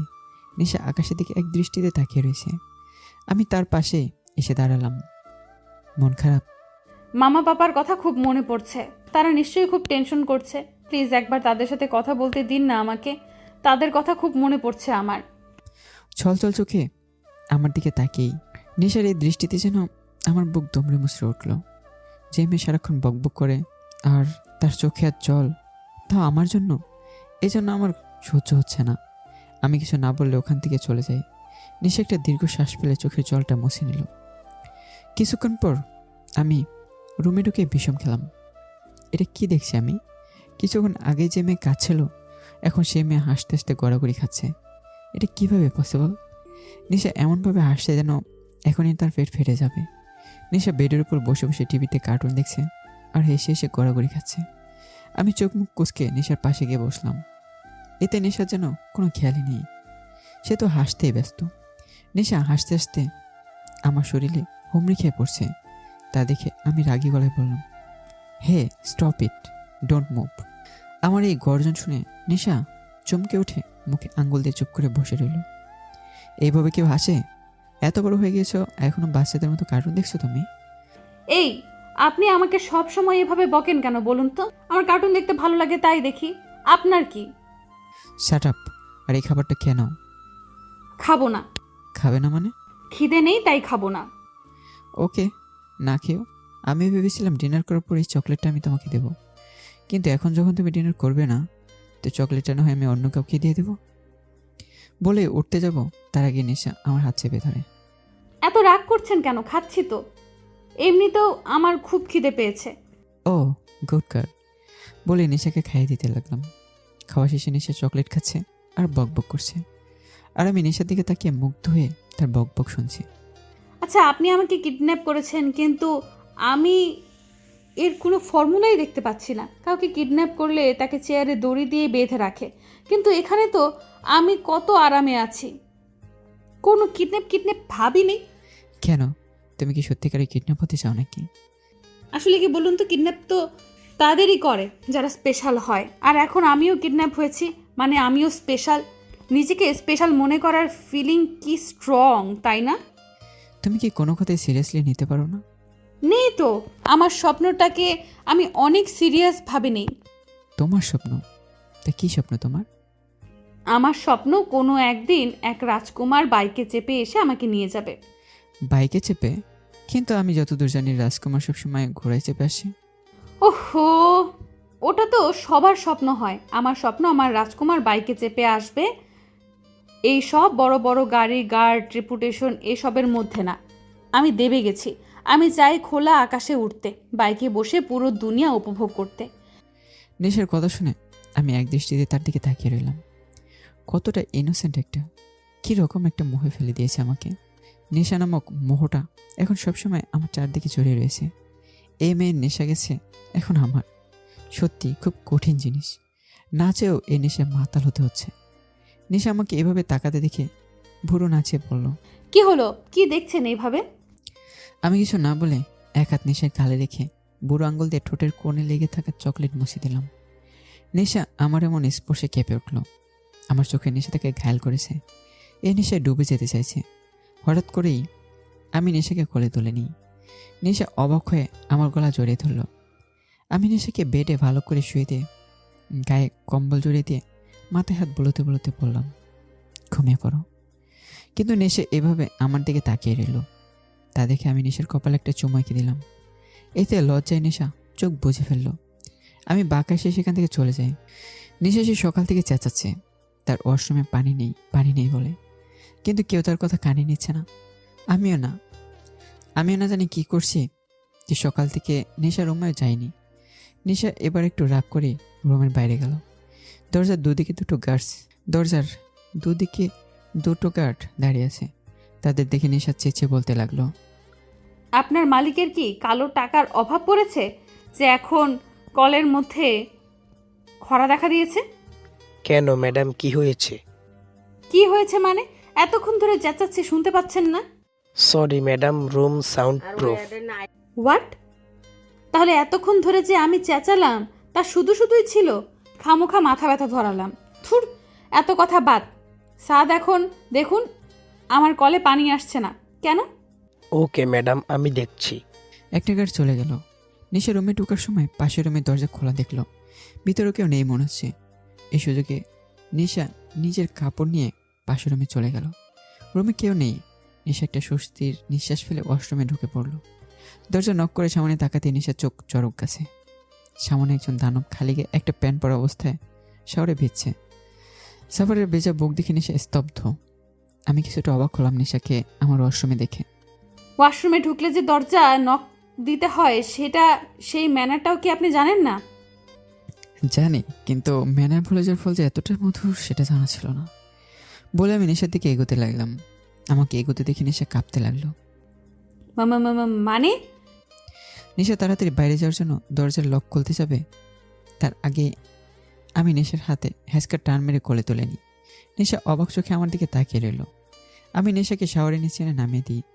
নেশা মৃদু স্বরে বলল, কি করছেন? নেশা ঠোঁটে আঙ্গুল দিয়ে তাকে চুপ করিয়ে দিই। নেশার কোমর জড়িয়ে ধরে তাকে টেনে নিজের শরীরের সাথে মিশিয়ে নিলাম। নেশা গালে লেপটে থাকা ভেজা চুলগুলো বেয়ে চুলে পড়া মুষলধারায় পানিগুলোর মাঝে আমার ধীরে ধীরে ডুবছে। নেশা স্নিগ্ধ ঠোঁটে বেয়ে যাওয়া পানিগুলো যেন আমাকে খুব বেশি টানছে। কি আছে এই মেয়ের মধ্যে? কত মেয়ে তো এর আগে আমার পিছে ঘুরলো। কত মেয়ে ওয়েস্টার্ন ড্রেস পরে আমাকে আকর্ষিত পাওয়ার জন্য নুয়ে পড়েছিল, কিন্তু আমি একবারের জন্য তাদের দিকে ফিরেও তাকাইনি। তারা কোনোভাবে আমাকে তাদের মোহে ফেলতে পারেনি। কিন্তু এই মেয়ে, এই সাধারণ মেয়েটার মধ্যে কী এমন আছে যাতে আমি বারবার নেশাগ্রস্ত হচ্ছি, মাতাল হয়ে যাচ্ছি এই নেশায়। আমি কিছু খুঁজে পাচ্ছি না এই মাতাল হওয়ার নেশাটা আসলে কি। আমি নেশার গালে হাত রাখলাম। নেশা কেঁপে উঠল। আমার এমন মাতাল করার দৃষ্টিতে সে নিজেই মাতাল হয়ে যাচ্ছে। বুকের টিপ টিপ শব্দটা যেন গর্জন করছে। ডুবে যাচ্ছে সে আমার মাঝে। আমি তার হাত ধীরে ধীরে নেশার কানের পেছনে এনে তার চুলের মাঝে ডুবে দিয়ে ধীরে ধীরে স্নিগ্ধ ঠোঁটের দিকে এগোতে লাগলাম। নেশা বুঝতে পারছে না কি হচ্ছে তার সাথে। আমি তার ঠোঁটের কাছাকাছি আসতে সে মুখ ফিরে নিল। আমি থমকে যাই। আমার ঠান্ডা লাগছে। নেশার কথা শুনে আমি নেশার থেকে দৌড়ে গিয়ে অন্যদিকে ঘুরে দাঁড়ালাম। নেশা সেখান থেকে চলে আসতে যাবে, তার আগে আমি নেশার হাত ধরে ফেলি। কোথায় যাচ্ছ? আমার রুমে।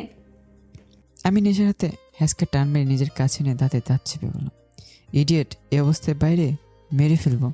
এখানে চেঞ্জ করে নাও, আমি বাইরে ওয়েট করছি। বলে আমি বাইরে বেরিয়ে এলাম। নেশা আমার যাওয়ার দিকে তাকিয়ে রইল।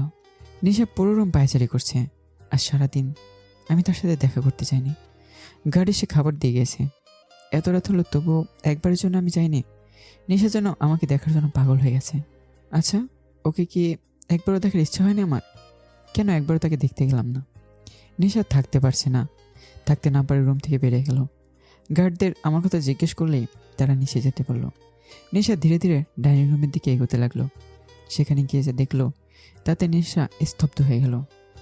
আমার সামনে একজন ক্ষতবিক্ষত হয়ে পড়ে আছে, আর আমার হাতে থাকা গান দিয়ে এখনও ধোয়া বেরোচ্ছে।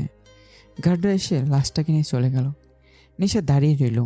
কিছুক্ষণ পর আমি নিজের রুমে যাওয়ার জন্য ওপারে আসতেই নেশাকে দেখে থমকে যাই, কিন্তু কিছু না বলে আবার হেঁটে নিজের রুমে চলে যাই।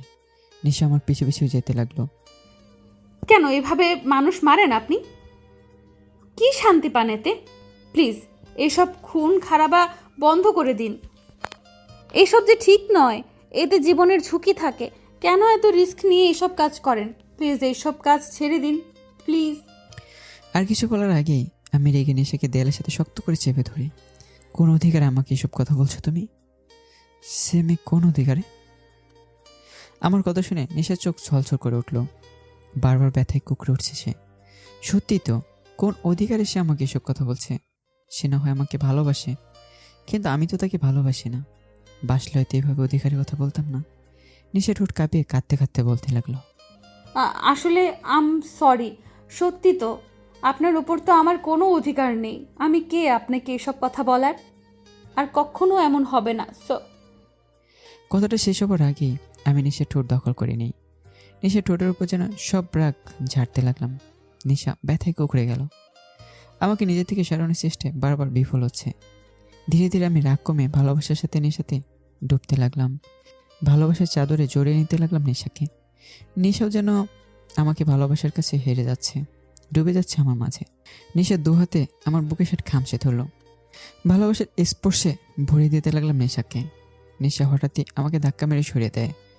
আকস্মিত ঘটনায় আমি দু কদম পিছিয়েই নিজেকে সামলে নিয়ে নেশা দিকে অগ্নিদৃষ্টি নিক্ষেপ করলাম। নেশা কাঁদতে কাঁদতে নিজের রুমে চলে গেল।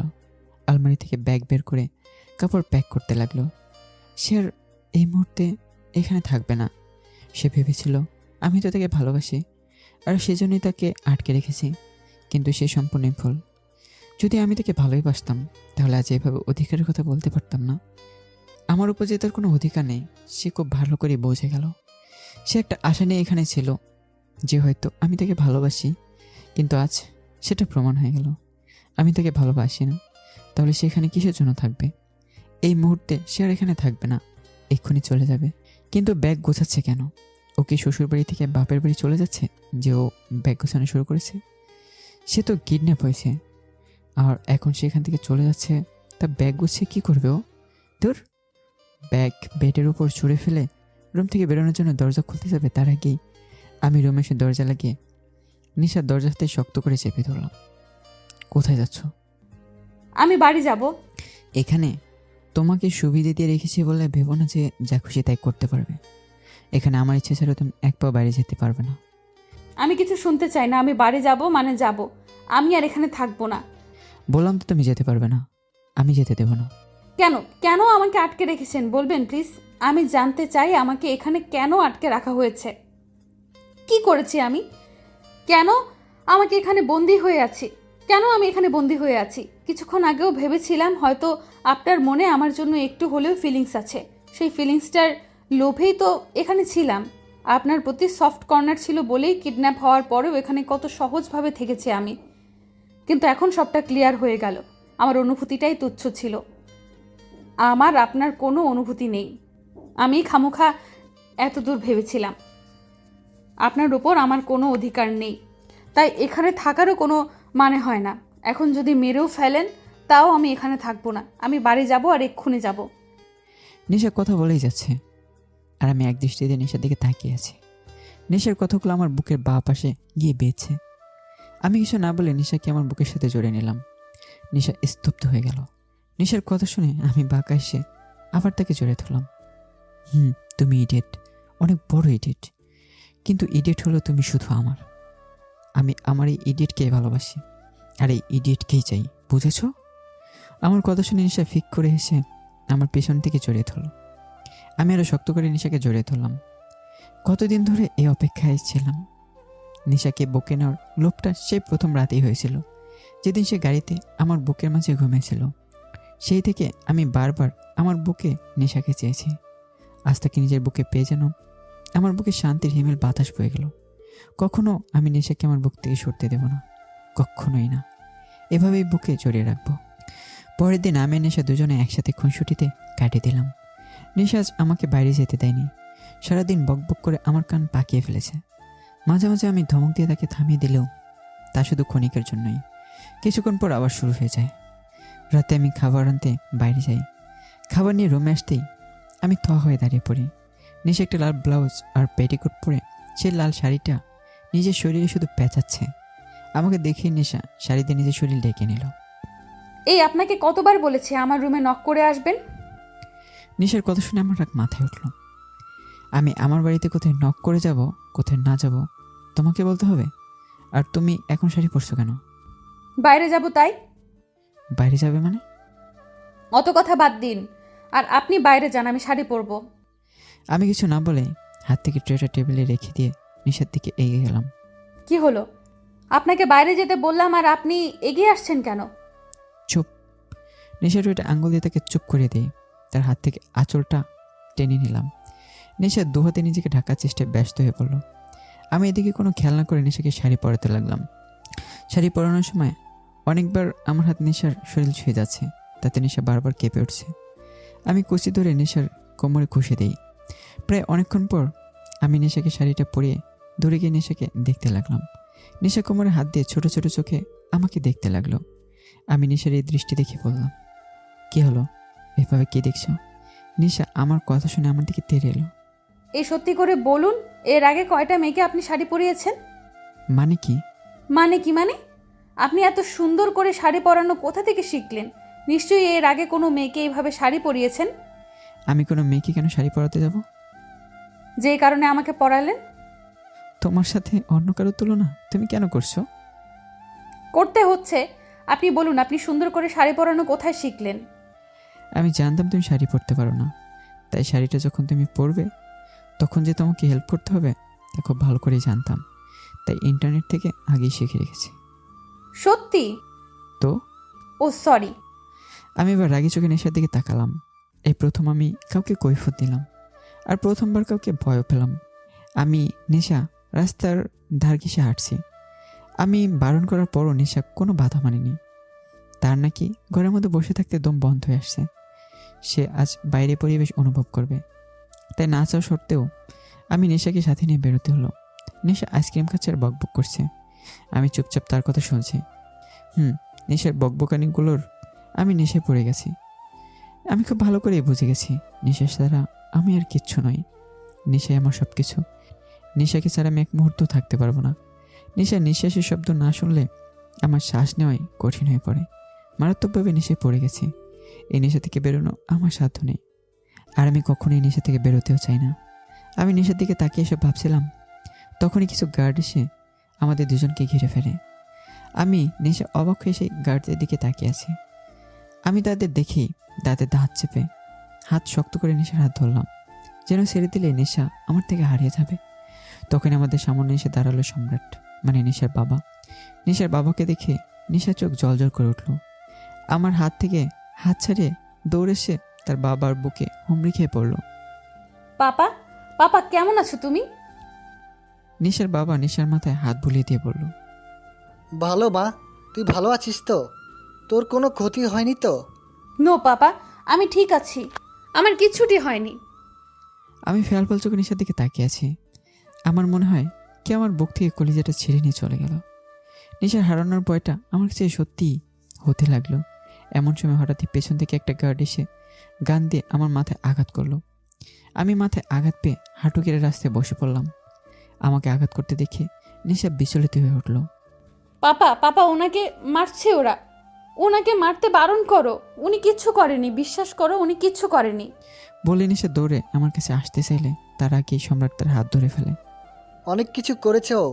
ও তোকে ইউজ করে আমাকে ব্ল্যাকমেল করতে চেয়েছিল, কিন্তু কেউ জানে না এই সম্রাট নিজের পরিবারের জন্য কি কি করতে পারে। সম্রাটের কথা শুনে নেশা স্তব্ধ হয়ে গেল। কি বলছে সম্রাট? আমি তাকে ইউজ করেছি? ওর বাবার কথা শুনে নেশা স্তব্ধ হয়ে গেল। নো পাপা, তোমার কোথাও ভুল। নেশাকে টানতে টানতে নিয়ে গেল ওর বাবা। নেশা প্রাণহীন দৃষ্টিতে আমার দিকে তাকিয়ে আছে। আমি তাকে যে ইউজ করেছি এই কথাটা যেন সে মানতে পারছে না। অন্যদিকে গার্ডরা আমাকে একের পর এক আঘাত করেই যাচ্ছে, কিন্তু আমার দৃষ্টি এখন নেশার দিকেই। আজ আমার সত্যিই খুব ভয় হলো নেশাকে আমি হারিয়ে ফেলবো। এই হারিয়ে যাওয়ার ভয়ে তো কাল সম্রাটের গোপন দূতকে মেরে ফেলেছিলাম, কিন্তু তবু আমি নেশাকে আটকে রাখতে পারলাম না। নেশা চলে গেলে আমি দাঁত মুখ শক্ত করে গার্ডদের দিকে তাকাই। গার্ডরা ভয়ে একটু পিছিয়ে যায়। পরদিন নেশা ভার্সিটি যাওয়ার নামে আমার বাড়িতে আসে। নেশা রুমে ঢুকে দেখে আমি অন্য পাশে ঘুরে দাঁড়িয়ে আছি। আমি পকেটে 2 হাত রেখে থাই গ্লাস ভেদ করে বাইরের শহরটা দেখতে ব্যস্ত। এমন সময় কাঁধে কারো স্পর্শ পেয়ে পেছনে ঘুরে যা দেখলাম, তাতে যেন আমি শক খেলাম। নেশা আমার সামনেই দাঁড়িয়ে আছে। আমি যেন বিশ্বাস করতে পারছি না। আমার মাথায় ব্যান্ডেজ দেখে নেশার চোখ ছলছল করে উঠল। নেশা, কেন ঠকালেন আমায়? কি বলছো এসব? কেন ঠকালেন আমায়? ভালোবাসার নামে ইউজ করলেন আমাকে। কেন আমাকে ভালোবাসার এত বড় শাস্তি দিলেন আমাকে? নেশা, বিশ্বাস করো আমি তোমাকে ব্যবহার করিনি। বন্ধ করুন আপনার নাটক। এখনও কি আপনার কার্যসিদ্ধি বাকি? এখনও আমাকে ইউজ করতে চাইছেন? ভালোবাসার নামে মিথ্যা কথা না বললেও পারতেন। কিডন্যাপ করে এনে দড়ি দিয়ে বেঁধে রাখতেন, সারাদিন না খাইয়ে রাখতেন, তাতেও তো হতো। হ্যাঁ, কষ্ট হতো আমার, কিন্তু এতটাও হতো না। আমার যে দম বন্ধ হয়ে আসছে। আপনি কি করে পারলেন আমার অনুভূতিগুলো নিয়ে খেলতে? নেশা, একবার আমার কথাটা শোনো। বলেই যে নেশাকে ধরতে যাব তখনই নেশা সরে গেল। Don't touch me. আমারই ভুল ছিল, আমি আপনাকে ভালোবেসেছি। ভুলে গিয়েছিলাম আপনি একজন মাফিয়া। মাফিয়ারা সব সময়ই স্বার্থপর হয়। যারা নিজ স্বার্থ মানুষ খুন করতে পারে, তারা কিভাবে কাউকে ভালোবাসতে পারবে? নেশা, আমি শুধু আপনাকে এক ঝলক দেখার জন্য এসেছিলাম। দেখা হয়ে গেছে, আমি চলে যাচ্ছি। আর কখনো আমার দেখা হবে না। আমি আপনার মুখও দেখতে চাই না। বলে নেশা রুম থেকে বেরিয়ে গেল। নেশা, নেশা, লিসেন টু মি। আমি পিছন থেকে ডাকার পরও নেশা কোনো রকম সাড়া না দিয়ে বাড়ি থেকে বেরিয়ে গেল। আমার এখন নিজেকে অসহায় মনে হচ্ছে। যেভাবেই হোক নেশার রাগ ভাঙাতে হবে। নেশা আমাকে ভুল বুঝেছে, এটা আমি কিছুতে মানতে পারছি না। যে করে হোক নেশাকে বোঝাতে হবে আমি সত্যিই তাকে কতটা ভালোবাসি। নেশা দোটানায় পড়েছে। কী করবে ও? কাকে বিশ্বাস করবে? তার বাবা তাকে কখনোই মিথ্যা বলবে না, সেটা সে খুব ভালো করেই জানে। অন্যদিকে আমাকে সে অবিশ্বাস করতে পারছে না। কোন দিকে যাবে? নেশা আমাকে ছাড়া থাকতেও পারবে না। যতই হোক ভালো তো আমাকে বাসে। নেশা ভার্সিটি থেকে বেরোনোর সময় ভার্সিটির দরজায় চোখ পড়তে অবাককে সপ্তম আকাশে পৌঁছালো সে। এসে কাকে দেখছে? আমি ওখানে দাঁড়িয়েছিলাম। সত্যি কি আমি দাঁড়িয়ে আছি এসবে ভাবছিল নেশা। ভার্সিটির সামনে কালো টি শার্টের উপর কালো শার্ট আর কালো গ্যাবার্ডিংয়ের প্যান্ট, চোখে কালো সানগ্লাস পরে কালো বাইকের উপর বসে আছি পুরো হিরোর বেশ ধরে। নেশাকে দেখেই বাইক থেকে উঠে দাঁড়ালাম। নেশা এভাবে আমাকে তাকিয়ে থাকতে দেখে কিছুক্ষণের জন্য থ মেরে গেলেও পরক্ষণে নিজেকে সামলে আমার চোখ থেকে চোখ সরিয়ে সোজা হাঁটতে লাগলো। চারপাশে 4 জন গার্ড তাকে ঘিরে রেখেছে। ভার্সিটির বাইরে বেরোতেই আমি নেশার দিকে এগিয়ে এলাম। সাথে সাথে নেশার গার্ডরা আমার বাহু ধরে আমাকে আটকালো। আমার গায়ে হাত দেওয়ার সাথে সাথেই আমি চোখ মুখ শক্ত করে তাদের দিকে তাকালাম। কোথা থেকে কয়েকটা গার্ড এসে নেশার গার্ডদের ঘিরে তুলল। তারা 4 জন আর আমার গার্ডরা 8 জন। কীভাবে পারবে তারা? নেশা আমাদের এই অবস্থা দেখে আমার দিকে রাগিয়ে লুক ছেড়ে দিয়ে গাড়িতে বসতে গেলে আমি নেশার হাতে হ্যাসকা টান মেরে তাকে গাড়ির সাথে চেপে ধরলাম। কি করছেন কি? ছাড়ুন। না, ছাড়বো না। তোমাকে আমার কথা শুনতেই হবে। আপনার কোনো কথাই শুনবো না আমি। ছাড়ুন আমাকে। Shut up and listen to me idiot. I love you. I love you forever and ever. কেন বুঝছো না? আমি তোমাকে ইউজ করিনি, তোমাকে ভালোবাসি। আমি সেই প্রথম দিন থেকে তোমাকে ভালোবাসি। তোমার অভ্যাস হয়ে গেছে আমার। তোমার উপর বিরক্ত না হলেও যে আমার ভালো লাগে না, তোমার বকবক না শুনলে যে আমার ভালো লাগে না নেশা। তোমাকে যদি আমার ব্যবহার করারই হতো তাহলে অনেক দিন আগে সেটা করতাম। যখন জেনেছিলাম তুমি সম্রাট খানের মেয়ে, তখন আমি তোমাকে ইগনোর করতে শুরু করেছিলাম। তোমার থেকে দূরে যেতে চেয়েছিলাম, কিন্তু পারিনি। তোমার থেকে দূরে থাকতে পারিনি। আমি জানি তোমার বাবা কখনোই আমাদের মেনে নেবে না, তাই আমি তোমায় আমার কাছে নিয়েছিলাম। তোমার বাবাকে ব্ল্যাকমেল করার জন্য নয়। যদি এরকমটাই হতো তাহলে আমি নিশ্চয়ই ওনার দুর্বলতার সুযোগ নিতাম, কিন্তু আমি তা করিনি। আমি পিছু সরে এসেছি শুধু তোমার জন্য, তোমাকে ভালোবাসির জন্য। প্লিজ আমাকে বলবো না নেশা, আমি সত্যিই তোমাকে ভালোবাসি। হয়েছে, আপনার ড্রামা করা হয়েছে, শেষ হয়েছে। আমাকে ইউজ করা এখনো বাকি আছে আপনার, যে এখনো ড্রামা চালিয়েই যাচ্ছেন। দেখুন, যদি আপনি সেরকম কোনো ইন্টেনশন থাকে তো আপনাকে আমি সোজা কথাই বলে দিচ্ছি, আমি আর আপনার এই ফাঁদে পা দিচ্ছি না। আমি অতটা বোকা নই যে আবার আপনার কথায় চলে আসবো আমি। ছাড়ুন আমাকে। বলে ঝাটকা টান মেরে নিজেকে ছাড়িয়ে নিয়ে গাড়িতে বসলো নেশা। আমার গার্ডদের ছেড়ে দিন নেশা আমার কথা। প্লিজ, আমি কোনো কথা শুনতে চাই না। এবার আমার রাগে মাথা ফেটে যাচ্ছে। রাগের মাথায় পা দিয়ে খাড়ি দিলাম এক লাথি। নেশা প্রত্যেকটা লাথিতেই ভয়ে কেঁপে কেঁপে উঠছে। গার্ডদের ছেড়ে দিলে নেশার গাড়ি চলে যায়, কিন্তু আমার আর কিছুতেই কমছে না। কিছু শেষ করে দেওয়ার ইচ্ছে করছে। রাতে আমি নিজের রুমে বসে ড্রিঙ্কস করছিলাম। ওই মেয়ের সাহস কী করে হলো আমাকে ইগনোর করার? আমাকে সাভারকে ইগনোর করলো। আমাকে বলেছে আমি ড্রামা করছি। হাউ ডেয়ার সে! কী যোগ্যতা আছে ওর এই সাভারে ভালোবাসা পাওয়ার? ওর থেকে হাজারটা ভালো ভালো মেয়ে আমার পিছনে ঘুরে। Who is she? ওকে আমাকে ইগনোর করার? এত করে বলার পরে শুনলো না? ওকে শুনতে হবে না। এই সাভার কারো পরোয়া করে না। ওর মতো তুচ্ছ মেয়ের জন্য আমি কেন কষ্ট পাবো? ওর থেকে হাজার গুণ ভালো মেয়ে আমার কাছে আসার জন্য মরে যাচ্ছে, আমি কিনা তাকে মানানোর জন্য গেলাম। This is too much. আর কখনো মেয়ের কথা ভাববো না আমি। চলে গেছে তো কী হয়েছে? এই সাফারের কারো পরোয়া করে না, আর কখনো যাবে না ওর কাছে, কখনো না। ইডিয়েট একটা। পরের দিন বিকেলে নেশার বাড়ির সামনে আমি বাইক নিয়ে দাঁড়িয়ে আছি। নেশা ভার্সিটি যায়নি, যার কারণে বাড়িতে আসতে হলো। সে কখন থেকে বসে আছে, কিন্তু নেশার টিকিরও দেখা মিলছে না। আমি এক দৃষ্টিতে নেশার রুমের বারান্দার দিকে তাকিয়ে আছি। এমন সময় নেশা দুহাত উপরও করে হামি দিতে নিলে বারান্দায় এলো। নেশাকে দেখে আমি অটোমেটিক দাঁড়িয়ে পড়লাম। বুকের ভিতর ধকধক করে আওয়াজ শুরু হলো। একটা pink colour ladies T shirt আর পাজামা পরা, চুলগুলো এলোমেলো, ঘুম ঘুম চোখে ছোট বাচ্চাদের মতো বারান্দায় এসে দাঁড়ালো। নেশার এই কিউটনেস যে আমাকে ঘায়াল করেছে সেদিকে আমার কোনো খেয়ালই নেই। নেশা বারান্দার রেলিংয়ে হাত রেখে চারদিকে দেখতে দেখতে হঠাৎ আমাকে দেখে নেশা ভূত দেখার মতো চমকে ওঠে দূর থেকে, সোজা রুমে চলে যায়। এসে কাকে দেখলো? স্বপ্ন দেখছে না তো? আমি তাদের বাড়ির সামনে। ও গড, একবার যদি তার বাবা দেখে ফেলে তাহলে লঙ্কা কাণ্ড বেঁধে যাবে। এক হাত কোমরে আর এক হাতের আঙ্গুল দিয়ে কোমরে ধরে রুমের মধ্যে পায়চারি করছে নেশা। চিন্তার মধ্যে পড়ে আসে সে। এদিকে আমার বিরক্তির চরম পর্যায়ে পৌঁছে যায়। ইডিয়েট গার্ল, এইভাবে ভেতরে যাওয়ার কি মানে? একটু যে মন ভরে দেখবো তাতে মেয়েটার প্রবলেম। একে নিয়ে কী যে করি। আমি পকেট থেকে ফোন বের করে নেশাকে কল দিলাম। নেশা পায়চারি করছিল। এমন সময় ফোন বেজে ওঠে। সাথে সাথে নেশা চমকে ওঠে। উফ, এই ফোনটা ওকে নেশাকে ভয় দেখানো শুরু করলো। ফোন হাতে নিয়ে দেখে আননোন নাম্বার। নেশা প্রচণ্ড বিরক্তির সাথে ফোন রিসিভ করলো। ফোন কানে নেওয়ার সাথে সাথেই বকুনির বর্ষণ বয়ে গেল কানে। এই মেয়ে, তোমার প্রবলেম কি? ভিতরে চলে গেলে কেন? ইডিয়েট মেয়ে একটা। ভিতরে চলে গিয়ে কী বোঝাতে চাইছো? যে তুমি খুব ইন্টেলিজেন্ট আর আমি অ্যাজ এ ফুল এখানে দাঁড়িয়ে আছি তোমাকে দেখার জন্য? চুপচাপ কোনো কথা না বলে এক্ষুনি বারান্দায় এসো।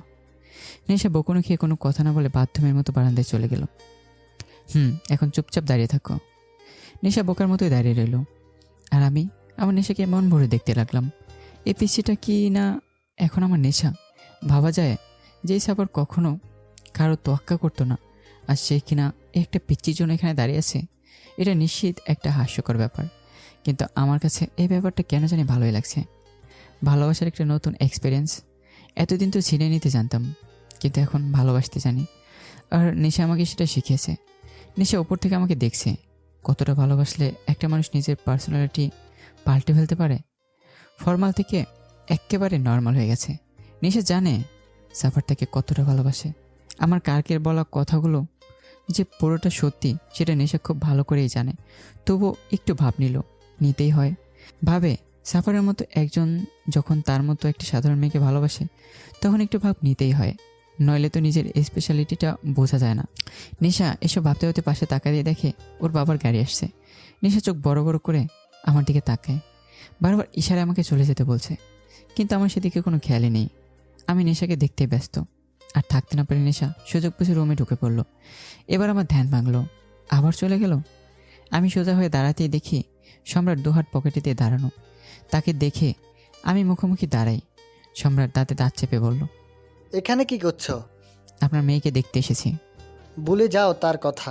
ও আমার মেয়ে, আর আমি বেঁচে থাকতে আমার মেয়ের কখনো এত বড় সর্বনাশ হতে দিব না। ভালোবাসাটাকে সর্বনাশের পদবি কেন দিচ্ছেন? আমি নেশাকে ভালোবাসি। আপনি একদিন আমার থেকে আমার বাবাকে কেড়ে নিয়েছিলেন। সেদিন কিছু করতে পারিনি, কারণ আমি ছোট ছিলাম। আর এখন আমি ছোট নেই।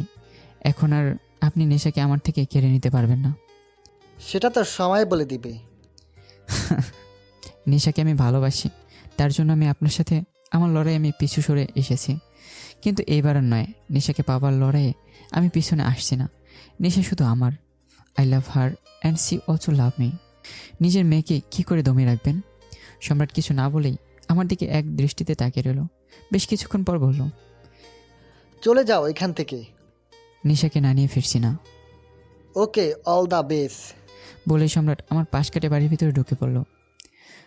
সবাই ডাইনিং টেবিলে বসে আছে। নেশার মা নেশাকে খাইয়ে দিচ্ছে, আর নেশা চুপচাপ খাচ্ছে। তার গলা দিয়ে খাবার নামছে না। বাইরে যে আমি না খেয়ে দাঁড়িয়ে আছি এক পলক তাকে দেখার জন্য, আর সে বসে বসে গিলছে। কিছু বলতেও পারছে না তার বাবার জন্য। সে জানে এখন যদি সে না খায় তো তার বাবাও খাবে না, আর তার বাবা না খেলে তার মাও খাবে না। তাই চুপচাপ গিলতে হচ্ছে তাকে। কোনো রকম একটু পানি খেয়েই নেশা বলল, হয়েছে, আর খাবো না। হয়েছে মানে?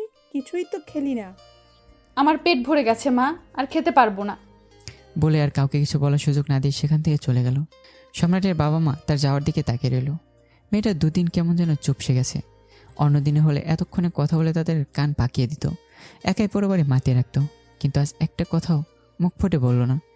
আজ মেয়েটা বাড়িতে থেকেও কেমন যেন বাড়িটা ফাঁকা ফাঁকা লাগছে। সম্রাট হাত ধুয়ে উঠে গেল। কোথায় যাচ্ছেন? নিজের মেয়ের ভবিষ্যৎ ঠিক করতে। বলে বাড়ির বাইরে চলে গেল। নিশার মা একটা দীর্ঘশ্বাস ফেলল। নিশার বাবা এসে আমার সামনে দাঁড়ালো।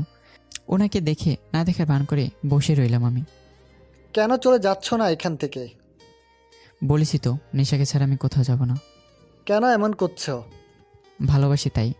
তুমি যে নিশাকে ভালোবাসো তা আমি কি করে বিশ্বাস করব?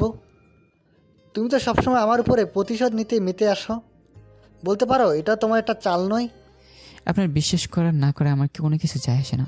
প্রমাণ করতে পারবে তুমি আমার মেয়েকে সত্যিই ভালোবাসো? প্রয়োজন বোধ করি না। তাহলে নেশাকে ভুলে যাও। ইম্পসিবল। চেষ্টা করলে সবই পসিবল। আমি সেই চেষ্টা করতেও চাই না। আমার মেয়ের জন্য তুমি তোমার কালো দুনিয়া ছাড়তে পারবে? সম্রাটের কথা শুনে আমি একবার তার দিকে তাকিয়ে আবার অন্যদিকে তাকালাম। সম্রাট নিজের পকেট থেকে একটা কার্ড বের করে আমার দিকে এগিয়ে দিয়ে বলল, সময় হলে আমার অফিসে চলে এসো। তার প্রয়োজন হবে না। তাহলে নিশাকে বলার প্রয়োজন পড়তে পারে। বলেই বাইকের উপর কার্ডটা রেখে চলে আসার জন্য পিছনে ঘুরতেই বারবার নিশাকে বলার ভয় দেখাচ্ছেন আমাকে। নিশার বাবা ওইভাবে দাঁড়িয়ে থেকে একটু বাঁকা হেসে বলল, প্রয়োজন পড়ে তাই।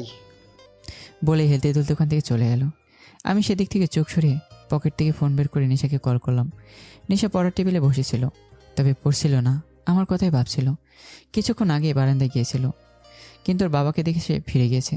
ফোন বাজতে নিশা ফোন হাতে নিয়ে দেখে আমি ফোন দিয়েছি। তুলবে কি তুলবে না করতে করতে তুলেই ফেললো। এই মেয়ে আজকে বারান্দায় না আসার পণ করে রেখেছো নাকি? যাব না আমি বারান্দায়, কারণ আপনি বাইরে দাঁড়িয়ে আছেন। আমি আছি তো কি হয়েছে? আমি আর কখনো আপনার সামনে যাব না। কেন? তোমার জন্য এত কষ্ট করে সব নর্মাল ড্রেস পরে কার ছেড়ে বাইক নিয়ে এতক্ষণ ধরে রাস্তায় দাঁড়িয়ে আছি, আর তুমি বলছো আমার সামনে আসবে না? আসল নাই তো। যে কেউ আমার স্বপ্নের রাজকুমার সেজে এলেই আর সে আমার স্বপ্নের রাজকুমার হয়ে যাবে না। তোমার রাজকুমার হওয়ার ইচ্ছে নেই আমার। আমি সাফারি, ওকে? আর তোমার জন্য বাইক নিয়ে শুধু এই সাফারি আসবে, অন্য কেউ আসার আগে আমি তাকে শেষ করে ফেলবো। আর তুমি অন্য কাউকে এক্সপেক্টও করো না। এখন চুপচাপ বারান্দায় এসো। যাব না। তুমি আসবে নাকি আমি যাব? কোথায়? তোমার রুমে। কিভাবে আসিবেন? তুমি খুব ভালো করে জানো এই সাফার কি করতে পারে। তুমি বাইরে আসবে নাকি আমি ভেতরে যাব? তার কোনো প্রয়োজন হবে না, আমি আসছি। নিশা বাধ্যমের মতো বারান্দায় এসে দাঁড়ালো। এই লোকের কোনো গ্যারান্টি নেই, বলার সাথে সাথেই রুমে চলে আসতে পারে, কিন্তু নেশা একদমই রিস্ক নিতে চায় না। নেশা, হুম তোমার খুব সুন্দর লাগছে। কথাটা শোনার সাথে সাথেই নেশার বুক ধুক করে উঠল। আমি এক দৃষ্টিতে তার দিকে তাকিয়ে আছি। নেশা কোনোরকম কাপা গলায় বলল, চলে যান প্লিজ। এই দূরত্বটা সহ্য হচ্ছে না নেশা, তোমার অভ্যাস হয়ে গেছে আমার। নেশা চুপ করে আমার কথাই শুনছে। খুব তাড়াতাড়ি তোমায় নিজের করে আনবো, আই প্রমিস ইউ। বলেই ফোন রেখে দিলাম। নেশা থাকতে না পেরে রুমে চলে গেল। তার খুব কান্না পাচ্ছে। আমার প্রত্যেকটা কথার মায়ে জড়ানো আছে, যা তাকে আমার কাছে ভীষণ টানছে। আমি চুপচাপ বাইক স্টার্ট দিয়ে সেখান থেকে চলে যাই। কিছুদিন পর আমি সম্রাটের অফিসে এসে হাজির হলাম। রিসেপশনে গিয়ে সম্রাটের কেবিন নাম্বার নিয়ে সেদিকে গেলাম। সম্রাট নিজের কেবিনে বসেছিল। সিসিটিভি ফুটেজে আমাকে আসতে দেখে বাঁকা হেসে বলল। আমি সম্রাটের কেবিন খুঁজে ভিতরে ঢুকে পড়ি। আমি জানতাম তুমি আসবে সাপার। এবার দেখ এই সম্রাট এখন কি করে। কারাগার কেবিনে আসতে হলে নক করে আসতে হয়, আর যারা এটা জানে না তাদেরকে ম্যানেডেস বলা হয়। আমি সম্রাটের কথা শুনে নিজের রাগ দমন করে আবার দরজার কাছে গিয়ে বললাম, মে আই কামিং? কথাটা কেমন যেন ফিল হলো না আমার। May I coming sir? Please come. আমি কেবিনে ঢুকে বসতে যাবো তখনই সম্রাট বলে উঠল। আমি বসার অনুমতি দিইনি। আমি এবার না বসে দাঁড়িয়ে রইলাম। আপনি আমাকে আসতে বলেছেন তাই আমি এসেছি। তোমার কাগজপত্র? কিসের? তোমার শিক্ষাগত যোগ্যতা কি সেটা তো আমাকে জানতে হবে নাকি? না হলে তোমাকে আমি কিভাবে কাজে রাখি বলো। কোনো কাগজপত্র প্রয়োজন নেই, ইচ্ছে মতো একটা কাজ দিলে হবে, তবে সেটা আমার লেভেলের হওয়া চাই। Are you sure? আমি কিছু বললাম না। ওকে, আমি দেখছি তোমাকে কি কাজ দেওয়া যায়। সম্রাট নিজের টেবিলে থাকা ঘন্টা বাজালো। কিছুক্ষণের মধ্যে একজন পিয়ন এসে পড়ল। আসতে পারি স্যার? Please come in. একে নিজের সাথে নিয়ে যাও। এ এখন থেকে তোমাদের ওয়ার্ডে কাজ করবে। আর হ্যাঁ, ওকে একটা ড্রেসও দিয়ে দিও। হোয়াট? কি বলছেন এসব? আমি ওদের ওয়ার্ডে কাজ করব মানে? হ্যাঁ, আমার মতে তোমার শিক্ষাগত যোগ্যতা অনুযায়ী তোমাকে কাজ দিচ্ছি, একদম তোমার লেভেলের। আমি রেগে দুহাত টেবিলে রেখে বললাম, what do you mean mister Samrat? I am পোষে, আজ থেকে তুমি একজন পিএন। অনেক দিন ধরে আমি সম্রাটের অফিসে পিয়নের কাজ করি। একই তো, আমি সব কাজে অভ্যস্ত নেই, তার উপর আবার আমার নিজের রাগের উপর কন্ট্রোল নেই। তাই যখন তখন কিছু কাজে ভুল আর কেউ তাকে সেটার জন্য কথা শোনায়, সেদিন লোকের দিন। তাই যখন আমার কোনো কাজে ভুল আর কেউ আমাকে সেটার জন্য কথা শোনায়, সেদিন সেই লোকের দিন খুব খারাপ হয়। কারণ আমি হয় তার নাক ফাটাই, তা না হয় মাথা ফাটাই। কি আর করা, একজন মাফিয়া যখন ভালো মানুষের জগতে, তখন এমনটা হয় স্বাভাবিক। সম্রাট আমার এসব ব্যবহারেই আমার সামনে স্ট্রিক্ট থাকলেও ও নিজের কেবিনে এসে একা একা ঠিকই হেসে কোপকাত হয়। কারণ একটা সময় ছিল যখন সে নিজেও বারবার এই ঘটনার সম্মুখীন হয়েছে, আর আজ সে একজনকে দেখছে ঠিক তারই মতো। হঠাৎ একদিন সম্রাট আমাকে নিজের কেবিনে ডেকে পাঠায়। আমি এলে তার সামনে টেবিলে একটা কার্ড ছুঁড়ে মারে। আমি কার্ডটা হাতে নিয়ে বললাম, হোয়াট ইজ দিস? বিয়ের কার্ড। বিয়ের কার্ড? কার? নিশার। হোয়াট? কি বলছেন আপনি? নিশার বিয়ে মানে? নিশার বিয়ে মানে নিশার বিয়ে, এতে না বোঝার মতো কি আছে? আর ছেলে আমার ভীষণ পছন্দের, তাই দেরি না করে বিয়ের ডেট ফিক্স করে দিয়েছে। বিয়ের দিন তলে চলে এসো। আপনি মজা করছেন আমার সাথে? আমি নেশার জন্য এখানে পড়ে আছি আর আপনি বলছেন নেশার বিয়ে, আবার সেই বিয়েতে আমাকে ইনভাইটও করছেন? কেন ইনভাইট করাটা উচিত হয়নি বুঝি? তবে আমার মনে হয় তো তোমার সেই বিয়েতে থাকার খুব দরকার। ইম্পর্টেন্ট টেস্ট হয়ে থাকা দরকার তোমার। বন্ধ করুন আপনার এসব মজা। আমি এতদিন এসব সহ্য করেছি শুধুমাত্র নেশাকে পাওয়ার জন্য। ওয়েট ওয়েট ওয়েট, কি বললে তুমি? তুমি আর সহ্য করছো? একটা কথা তোমাকে ক্লিয়ার করে দিই, তুমি আমাকে সহ্য করোনি, বরং আমি তোমাকে সহ্য করেছি, ওকে? আর এখন আমার সহ্যর সীমা ছাড়িয়ে গেছে, সো আমি তোমার উপরে রিপিট করতে পারি না। তাই তুমি এখন থেকে অফিসে না আসলেই খুশি হব। আর হ্যাঁ, বিয়েতে অবশ্যই মনে করে চলে আসবে। Best of lakh. বলেই সম্রাট বেরিয়ে যেতে লাগলো। আমি পিছন থেকে চেঁচিয়ে বললাম, আপনি যাই করুন না কেন, নেশা শুধু আমার, আর আমি তাকে অন্য কারো হতে দেব না। এর জন্য আমার যা করা উচিত আমি তাই করব। পছন্দ করা ছেলেকে আমি শেষ করে দেব। কেউ নেশার দিকে চোখ তুলে তাকানোর সাহসও পাবে না। She is only mine, got it. সম্রাট আমার কথা শুনে একটু থেমে বাঁকা এসে ওখান থেকে চলে গেল। আমার আগে মাথা ফেটে যাচ্ছে, সব কিছু শেষ করে দিতে ইচ্ছে করছে। হাতে থাকা কার্ডটা সেরার প্রস্তুতি নিতেই মনে হলো আগে দেখে নিই যে কোন ইডিয়েট আমার কাছ থেকে নেশাকে কাটতে চাইছে। আমি খাম থেকে কার্ডটা বের করে মাথা ঘুরতে লাগলো। আমি স্বপ্ন দেখছি না তো? এ তো নেশার পাশে আমারই ছবি, আমারই নাম। তার মানে সম্রাট আমার সাথে নেশার বিয়ে? আমি বাম হাতে মাথার পেছনে চুলকাতে চুলকাতে ভাবছি, এই শ্বশুর নামক প্যারাটা তো আমাকে নাকানি চুবানি খাইয়ে ছাড়লো। আজ আমার আর নেশার বিয়ে সম্পন্ন হলো। বিদায়ের সময় নেশা তার মাকে জড়িয়ে ধরে অনেক কেঁদেছে। তার মা চোখের জল মুছিয়ে দিয়ে বাইরে নিয়ে এলো। নেশার মা নিজেই ভিতর থেকে ভেঙে পড়ে, কিন্তু মেয়ের সামনে সেটা প্রকাশ করতে চায় না। নেশা গিয়ে তার বাবা মাকে জড়িয়ে ধরলো। সম্রাট এক হাতে তার মেয়েকে জড়িয়ে ধরে আমাকে উদ্দেশ্য করে বলল, মনে করো না আমাদের লড়াই এখানেই শেষ, এখন তো শুধু শুরু। এই লড়াই সারা জীবন চলবে আমাদের মধ্যে। তার কথা শুনে নেশার মা নেশা দুজনে অবাক হয়ে আমাদের দিকে তাকালো। আমি শান্ত দৃষ্টিতেই শ্বশুরের দিকে তাকিয়ে রইলাম। আমি জানি উনি কোন লড়াইয়ের কথা বলছে। যখন আপনার মেয়েকে পাওয়ার লড়াই আমি জিতেছি, তাকে ভালোবাসার লড়াইয়ে আমি জিতব। সম্রাট একটু বাঁকা এসে বলল, best of luck my son in law. Thanks. এই কথাটা কেমন জানি ফিল হলো না আমার। থ্যাঙ্কস বাবা। শ্বশুর মশাই আমাকে জড়িয়ে ধরলো। আজ তার চোখের কোণে জল জমেছে, যেটুকু সবার আড়ালে মুছে নিয়ে নেশাকে গাড়িতে উঠিয়ে দিল। গাড়ি তার আপন মনে চলতে লাগলো। নেশার বাবা মা দাঁড়িয়ে আমাদের চলে যাওয়ার দিকে তাকিয়ে থাকলো। আসলে কত তাড়াতাড়ি সময় বয়ে যায়, তাই না? আমাদের সেই ছোট্ট নেশাটাকে আজ আমরা বিদায় দিয়ে দিলাম। ও সুখে থাকবে তো? বলেই নেশার মা নিজের চোখের জল মুছল। নেশার বাবা এক হাতে নেশার মাকে জড়িয়ে ধরে বলল, আমি সাপার চোখে সে ভালোবাসাটা যা একসময় যা তোমার জন্য আমার মনে ছিল, আমি আমার মেয়ের জন্য কখনো ভুল সিদ্ধান্ত নিতে পারি না। নিশ্চয়ই সাপার তাকে সুখে রাখবে, হয়তো আমাদের থেকেও বেশি। আমি নেশাকে কোলে নিয়ে রুমে ঢুকলাম। গাড়িতে কাঁদতে কাঁদতে প্রায় ক্লান্ত হয়ে গেছে মেয়েটা। নেশাকে বেডের উপর শুয়ে তার বড় একটু ঝুঁকে বসলাম। আজ আমার অপেক্ষা শেষ হলো নেশা। আজ আমি তোমাকে একদম নিজের করে পেলাম। তবে জানো তো, আমি তোমাকে নিজের করে পাওয়ার জন্য কখনো বিয়ের কথা ভাবিনি। যদি এই জিনিস আগে আমার মাথায় আসতো তবে অনেক আগেই তোমাকে বিয়ে করে ফেলতাম। তখন দেখাতাম এই প্যারা, মানে বাবা আমাকে কি করে না মেনে থাকতো। নিশার দিকে তাকাতেই আমি উঠে গেলাম। তার বাবাকে প্যারা বলার কারণে যে নিশা রেগে গেছে তা খুব ভালো করেই বুঝতে পারছি। তাই প্রসঙ্গ পাল্টানোর জন্য বললাম, নিশা তুমি ফ্রেশ হয়ে নাও, এই বাড়ির সাথে আর কতক্ষণ থাকবে? নিশা শোয়া থেকে উঠে বসে বলল। কেন আমাকে এই সাজে ভালো লাগছে না বুঝি? নিশার কথা শুনে আমি নিশার একদম কাছে গিয়ে বললাম, তুমি যদি পেতনির সাথে থাকো তাহলে আমি তোমার নেশাতে ডুবে থাকবো, যেমনটা এখন আছি। নিশা আমার কথা শুনে কিছুক্ষণ চুপ থেকে রেগে আমার বুকে মারতে মারতে বলল। ইউ আমাকে পেতনি বললেন?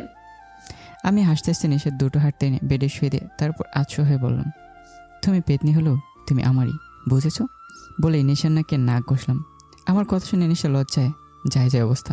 নিশার লজ্জামাখা মুখ দেখে আমি সব কিছু এলোমেলো হয়ে গেল। আমার আর কোনো দিকে খেয়াল নেই। আমি এখন শুধু নেশাতেই ডুব দেওয়ার নেশাতেই মেতে আছি। আমরা তো শুধু এখন আমাদের ভালোবাসার নেশাই মেতে থাকবো। এখন আপনারাই বলুন কেমন লাগলো আমাদের নেশা।